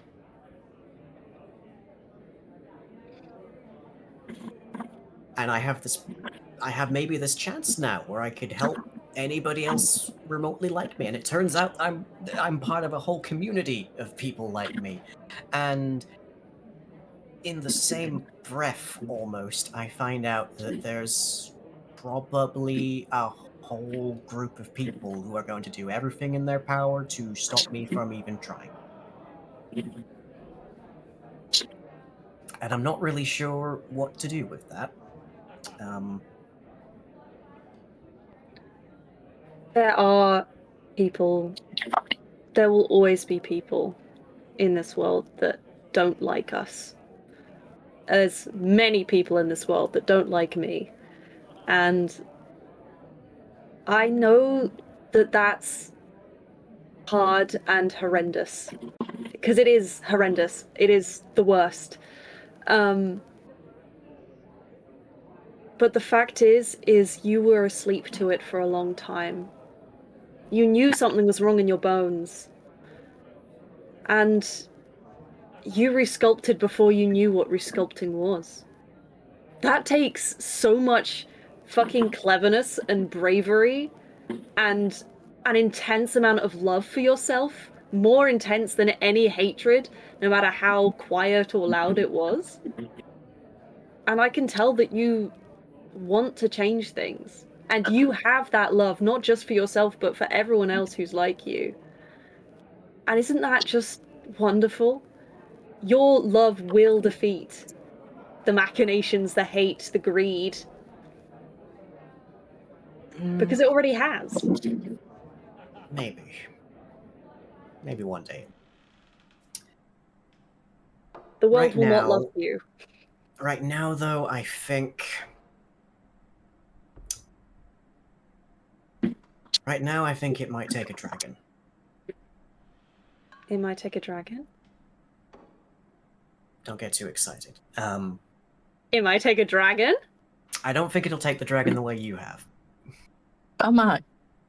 I don't... What sits there for a second is just trying to work it out. I don't want to do it using the god stuff thing.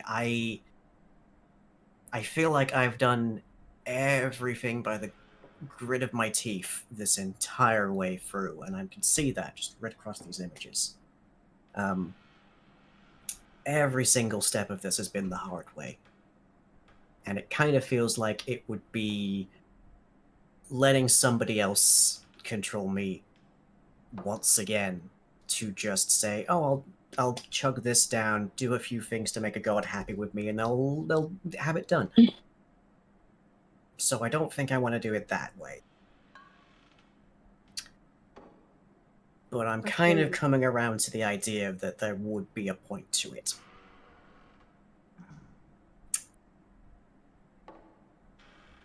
So...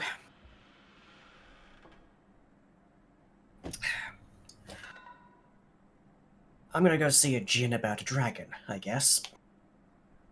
And... I'm sorry if I've treated you a bit coldly for all this. That's okay. You'll always be my brother. And I put my arm around you and give you a noogie. You immediately hit horn, and it is just uncomfortable for us both. I'll be like, do you want company? I can hang outside. You know what? The first time I did this, I was completely alone. I kind of wouldn't mind some company. Yeah, come with you. Also, that guy was really funny. He's an odd soul. But okay, I guess we head for the lab, as it were. In the warehouse. Okay. You head out to... I have the name here somewhere. I fear I might have felt an emotion. To I Shikar's. hope so. I was trying for some. You head out to Shikar's little warehouse / laboratory thing. Yeah. As you step in... Is he in his box? What? Is he in his box again? You step up towards the warehouse doors, which are miraculously clean of soot which is quite nice.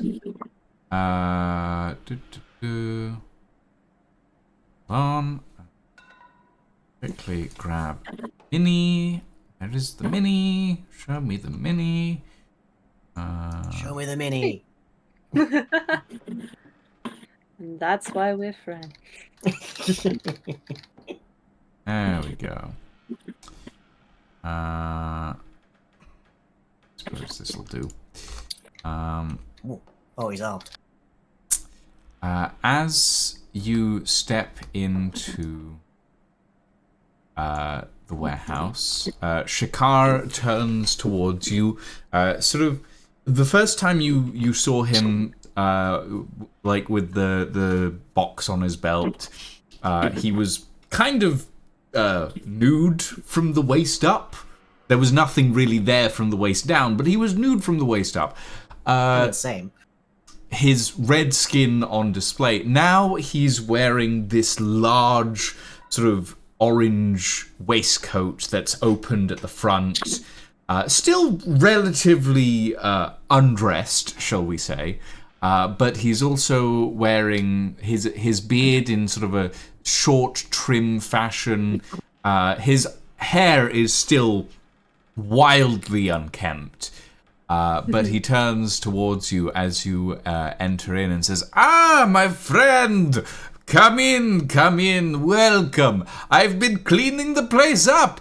And you look around, and the warehouse itself has gone from broken machinery, soot-stained walls, to nice, simple patterns on the floor. The machinery kind of tucked away and repaired. A lot of the soot has been cleaned up. There's still a few little bits and pieces. But the outer walls have now been decorated, and the bookcases filled in. And it looks relatively clean and pleasant in here. And he steps towards you and says, "Come in, my friend, come in. What can I do for you today?" Penis enlargement? I do not say that. I do not say that. I do not say that. That is an Alfie special right there. I mean, you're technically not wrong. It's just not the main objective. Focus on your big dick. God. Keep it in your mind. Shakar, I have done a lot of thinking past couple of weeks, and I have reached a conclusion. So I need to know, do you have one more of these in you, at least? What? Transformation? Yeah, and a big one at that. Short answer or long answer? I got the time, give me the long. Okay. There is not enough magic left in the area to do that. The magic we used for you came from a specific thing. The magic I used for me came from the other specific thing that you gave me, the big ice crystal dragonheart thing. The amount of magic required to run that permanent transformation is extreme. And I did not realize quite how extreme that was until I attempted it on you. It was extreme, to say the least. And if you want to go bigger than what you are at the moment, that's gonna require even more magic. Literally, you would need to grab a... I don't know. You would need to pull a straw from your pocket and sip from the ley lines themselves if you wanted to go bigger. Or it finds another power source that is extremely strong. And I do not have anything like that. The fact that you had a literal dragon heart on your person when you came to visit me is a miracle in of itself. I have a suggestion. What, you remember that potion that we showed you that was basically a bit of a god? Yes, the divine essence, yes. Would that work? Not without side effects. What kind of Divine side effects? essence is tricky. It has its own desires. Don't we all? Sorry. If you push divine essence in as a power source, it will manipulate whatever magic you are trying to accomplish for its own goals, not just yours. It will do something to the process. I cannot predict what, but using divine essence as a power source is extremely bad idea. Alright. Unless, of course, you want to end up with the voice of a god in the back of your head all the time, you know? I mean, it's not so bad. I've got 3. I quite like how private mine is, actually. You get up to lots. You get up to too much. If not God Essence, and let's rule out Leyline for the moment, though I might have a lead on that. Can you think of a kind of magic item or some sort that would be sufficient? Well, how big do you want to go? Also, would they, if we did something, would they be able to have like dragon powers where they can shrink back down? I mean, Like, if we're talking full dragon, right? Yeah.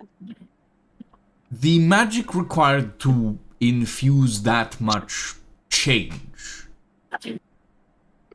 would stick around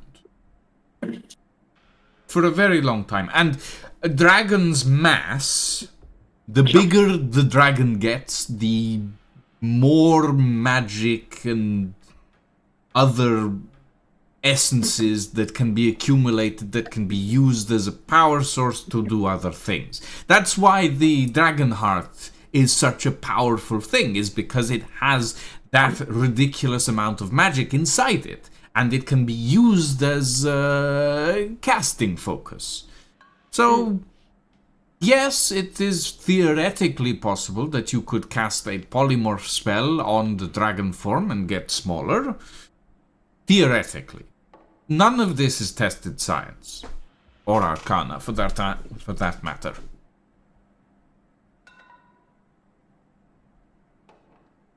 Prod, what doomsday weapons do we still have lying around? that's a good question. Can I ask the folks what doomsday weapons we have? You I have know the that I rings. We have a habit of collecting them. Yeah. Hang on, let me check my inventory. Yep. What about your cursed items? Most of them can't be removed. I have that fucking belt. Well, you have untuned from the belt, as far as I'm aware. Yeah. Yeah. I'm not attuned to the belt. It's on, like, it's in my backpack, I think. Yeah, aren't those and the wraps and the armor like artifact grade magic items? Yeah. I mean, I have emotional attachment to my armor. She seems quite nice. And a bit sad. In the back of your head, Elfie, unbeknownst to anyone else, your armor says, well, I'm quite attached to you, too. Really, I wouldn't let you go that easily. Yes. Sign of a good friend. Shakar, it looks like you've cleaned up around here a lot. If we could find a sufficient magical source, could this be done tonight? Because I will be leaving tomorrow and I might not be back for a while. Yes. I probably would prefer the benefits of this before leaving. technically, yes, we could do it tonight. It'd be a rushed, but you would need that power source would have to be very strong.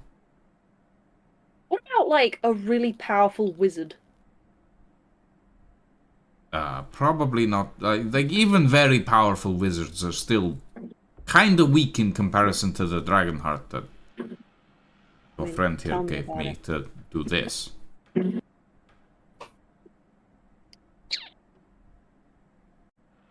Prod is genuinely thinking, and so is Alfie. Hey, gang, like, opening up to the rest of the party, does anyone have any fucking cursed items? I think you ended up with most of them.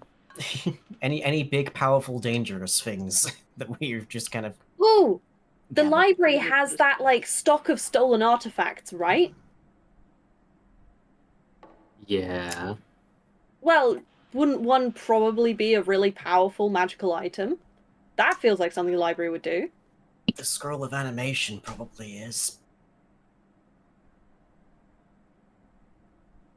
The scroll of animation, as far as I'm aware, is a mundane item. No, I think they were talking about it being stolen. Oh, no. I was thinking, like, hang on, this is basically like a literal artifact that is probably like... The scroll of animation is an artifact, but it is not magical. It is specifically a text. It is an incredibly ancient artifact in that it is a piece of text describing a thing, basically. Yeah, this scroll allows the caster to animate a form of very early dwarvish sentience, so apparently that is a magic spell. It's a spell, yes, but it's not a it's not a active, like, it's not an infused scroll, essentially. It's not. Sorry. Yeah, so it is an artifact in that it is ancient, but it is not necessarily magical. Right. You can use it to cast magic, but that's a different thing. Okay. Shikar, introductions, this is Prod, good friend of mine. Hello. Wears a lot of cursed items. We met earlier. See that, yes. Yeah, can you have a look at what he's packing and just see if any of that would suffice? I'm gonna see if I can make a call on ley lines, as it were. Sure, with your friend's permission. It's just to see if any of them would work. Only to see if we don't have to commit yet. I'm not committing. But I still don't know how big you want to go. Shall we say 3 times the size? 3 times the size. You want to go 3 times the... So what?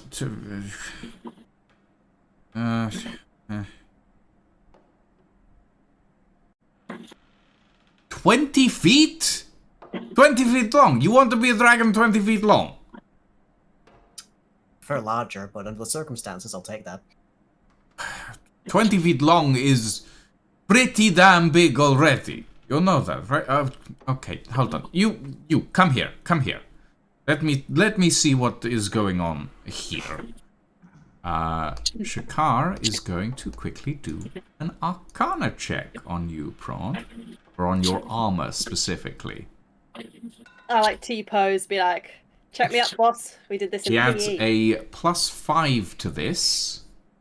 So that is a 16, and I'm going to very quickly check your armor. Or Marcus, something. Seaweg? Yeah, I'm here. What's up? You were talking about ley lines earlier. How much experience do you have with tapping into them? Considering it's an ancient lost technology that we're gonna have to dig up from a fallen city, like, minimal. I understand the theory. So if we head out to that place tomorrow, that's a thing that we can find out about? Maybe if the machine's still there. It's supposed to be a prototype though, so it depends on how much energy you'd need. Turns out I'm going to need a fair bit. Remember that ice dragon heart we had Yeah. for a while that was burning a hole in my pocket, if not the city? I might need something like that kind of scale or better. Considering this is a machine we're going to potentially use to punch a hole in a demigod, that should probably suffice, but are you sure there's no alternatives? This might be a one and done thing from this machine. Yeah, I'm looking into that at the moment. If we can dig something up tonight, that would be perfect. But I'm drawing a blank on anything we have of comparable power. 1 second, let me look at my bag. Shakar finishes casting his Identify spell, finishes his Arcana checks. Well, what you're wearing is certainly powerful, but not this powerful. I mean, this stuff is strong. I'll give you that, but no, not to the level that you would require. If you wanted to burn up these magic items in service to a higher calling, I suppose, you would need 7 to 8 times the amount of power stored in this stuff. And that's all this stuff on you all together. So, yeah. No, not useful here, I'm afraid. But hey, you get to keep this stuff. I have one thing that might work. Oh, say again? I have one thing that might work. I've got the Ring of Defenestration here. Oh, that fucking thing! It's a lot of magical energy, but don't know if it'll be compatible with what you want to use it for. Hey, can I attune to that? No. Not you. No, it's a prod. That might work. Do you know the warehouse on the outer edges? Kind of. I'm barely familiar with the city, honestly, but I can find my way over. It earlier. It's got the gin. Oh, it's the gin one? Okay, yes, I know that one. Yeah, the gin shop. Yeah, drop by there quick as you can, please. Oh, as quick as I can? Okay. I cast teleport him there. So good. This roll me a D100, Zarian. Not how that. Well, actually, yeah, D100. But I'm fairly certain if I know the place, it's. No, I'm kidding. You are familiar with the location. You are fine. I think it's if I've seen it but not been there before. I have to roll a D100, right? Yeah. It's specifically if you're unfamiliar with the location or you've never been there before. But you have seen it, you have been there, so you're fine. That's good, because I rolled a 23. Okay. Right. You... Boop. Teleport in. Mildly convenient. You have the Ring of Boundless Defenestration on you. Yep. Okay. Do you hand it off to Shakar? What are you going to do with this, first of all? I kind of want some context before I give over a exceptionally powerful magical artifact. Okay, we need to do a bit of an upgrade on this, and it's going to take a whole ton of magical energy to do it. We don't have anything on us right now that's of significant power. That might do the trick. If we don't mind destroying it, which honestly sounds like a net positive to me. Honestly, this was my only way of maybe getting to the Divine Realm. So this is kind of like a serious thing. If we want to give this up, it does limit our options for interplanar travel significantly. Well, I can still take a look at it and tell you if it could work or not. Yeah, let's see. Let's see that first. Here you go. Very well. Arcana check. That's a 10. Well, this would get you... you say 20 feet long, so this would get you halfway. This has enough power in it to get you about halfway to that. So... What is the halfway to? The you said upgrade. What do you exactly want?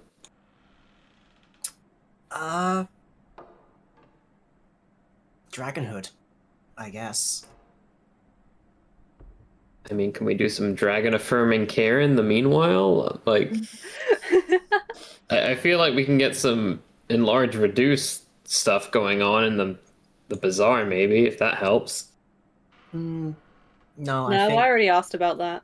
yeah, I think we're at the point here where dragon is gonna be necessary more than dragonborn. Okay. Oh, we've got something that will get us half the way there. Did you have something that also did that? I mean, the biggest thing I had was the heart, and that's in his chest at the moment. Wait a Shakar minute. taps the middle of his, like, chest, and you see this faint, sort of crystalline glow inside it. I have a question. Can I make a Arcana check about what type of djinn he is? Sure.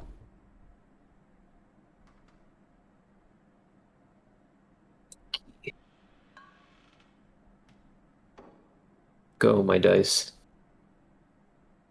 29. Oh, Yep, that'll do. Whoa! I want to know specifically if, like, he has the ability to grant wishes in any capacity, Right. Okay. and just Hold on. hasn't realized because he wanted the form more than anything. Because he's literally powered by the heart of a dragon. Okay. In that case, let me check. So, Shakar, as you're sort of looking at him, is a lower caste form of a fire djinn. Granting wishes is not among their abilities. They can do magic. In fact, their magic is quite powerful. But they're limited mechanically, shall we say, to around 7th to 8th level spells. And wishes a 9th level. So Is 9th level what we're looking for, basically? you are looking at this point, bearing in mind that the items that you and Shikara used in level-wise to get to your specific forms, you used a 7th level item spell-ish to get to your current form, Darren. Shikara used a 9th level item to get to Jinn form, basically. That's what the Dragon Heart was. Dang, I should be a little less gracious. To get to your form, Shakar has basically said that you would need 3 times that power. You would need a 27th level item or 3 9-level items to get to 20-foot long copper dragon form, basically. It is an extremely costly permanent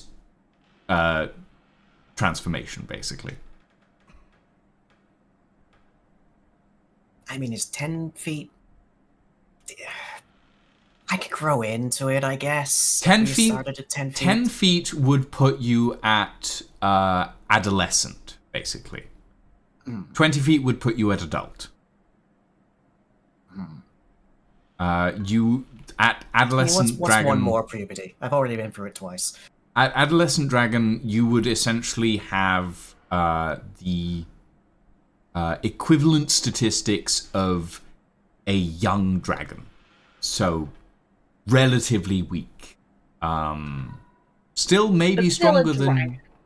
you at this current moment, but you would still be relatively weak, and you would still require at least 9.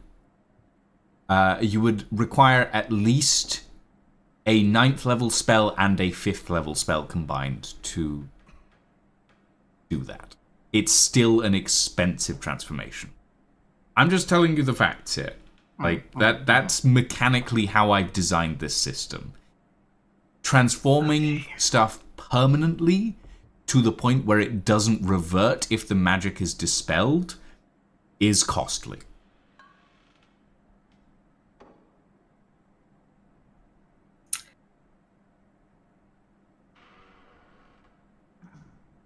I think we're going to need more than we've got on hand. Yep. Okay. I mean, did you make any progress with that transformation scroll, or the one that you got from the remolding script? Yes, but it's not going to help here. I don't think. I don't think it's magical itself. And I don't think it'll work on me anymore, even if it was. I have one last idea that might see this done tonight. I'm not 100% certain if it's the best of ideas, but it's the idea that I have. Good place to start. Shakar, is there a temple to Invicta around?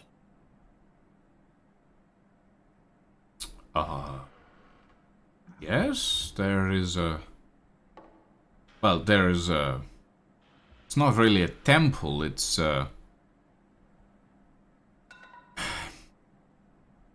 there is a forge. Forge temple, I suppose you could say. A lot of Invict's worshippers are librarians and craftsmen. There is a place that you could go for that sort of thing, yes, if you wish for a temple. Do you think they'd be open about now? Probably. It's early evening. Forging goes on late into the night, I would imagine. Okay. Oh, it's an eventful evening. I'm gonna go have a word with a god. Yippee! I'm gonna try and call in a favor. Ooh. Well, I wish you luck. If All you... of this Prod is saying, by the way. If you have any other ideas, or you said you had an idea on the ley line stuff, but Yeah, we'd have to go and come back, and we might not be able to do that twice. And we already have a use for that picked out, so that one might not pan out. well, ley line magic, that sort of energy can be bounced around a bit, I suppose. But still, you go do whatever you have to do with the gods, and come back to me when it fails. Yeah? Yeah, probably will. Good, Okay, good. I will go to the shrine or what have you of Invicts. I will clasp my hands and bow my heads and say, Invicts, I've come to bargain. I want to be the wagon. We'll be at the wagon. The world fades around you. Fires of the forge burn. Close your eyes. Let your thoughts focus. When you open them, stand not in the hot, messy, loud forge, Tina, but in a simple, one-person forge, sitting on a small, empty platform space. as two great balls of hydrogen burn next to you, as the twin suns of this world, the forges of Invicт, burn beside you. The god turns to you and says, well, let's see what we can do about this. And that is where we're going to end it for today, everybody. Jesus, I pulled out every stop I had. You know what? This is the time. We have realized who the true enemy is. We've realized what this is all about. We're very afraid. It's time to do crazy shit. Mm-hmm. All right. Ladies and gentlemen, thank you very much for joining us this evening. I hope you all had fun. I certainly did. We will be back 2 weeks from now for session 81. We will find out what Invicт, the god of the forge, the god of invention and innovation, has in store for our dear friend Darren. But now, though, ladies and gentlemen, thank you all very much for joining us. Have a very good evening and a very good night, and we shall see you all next time for some more Shadows of Sorcery. Say goodbye, everybody. Bye, everybody. Bye. Bye, my good friends. It's fun to throw people at gods, isn't it? Yeah. Why are you throwing gods at people? Who knows?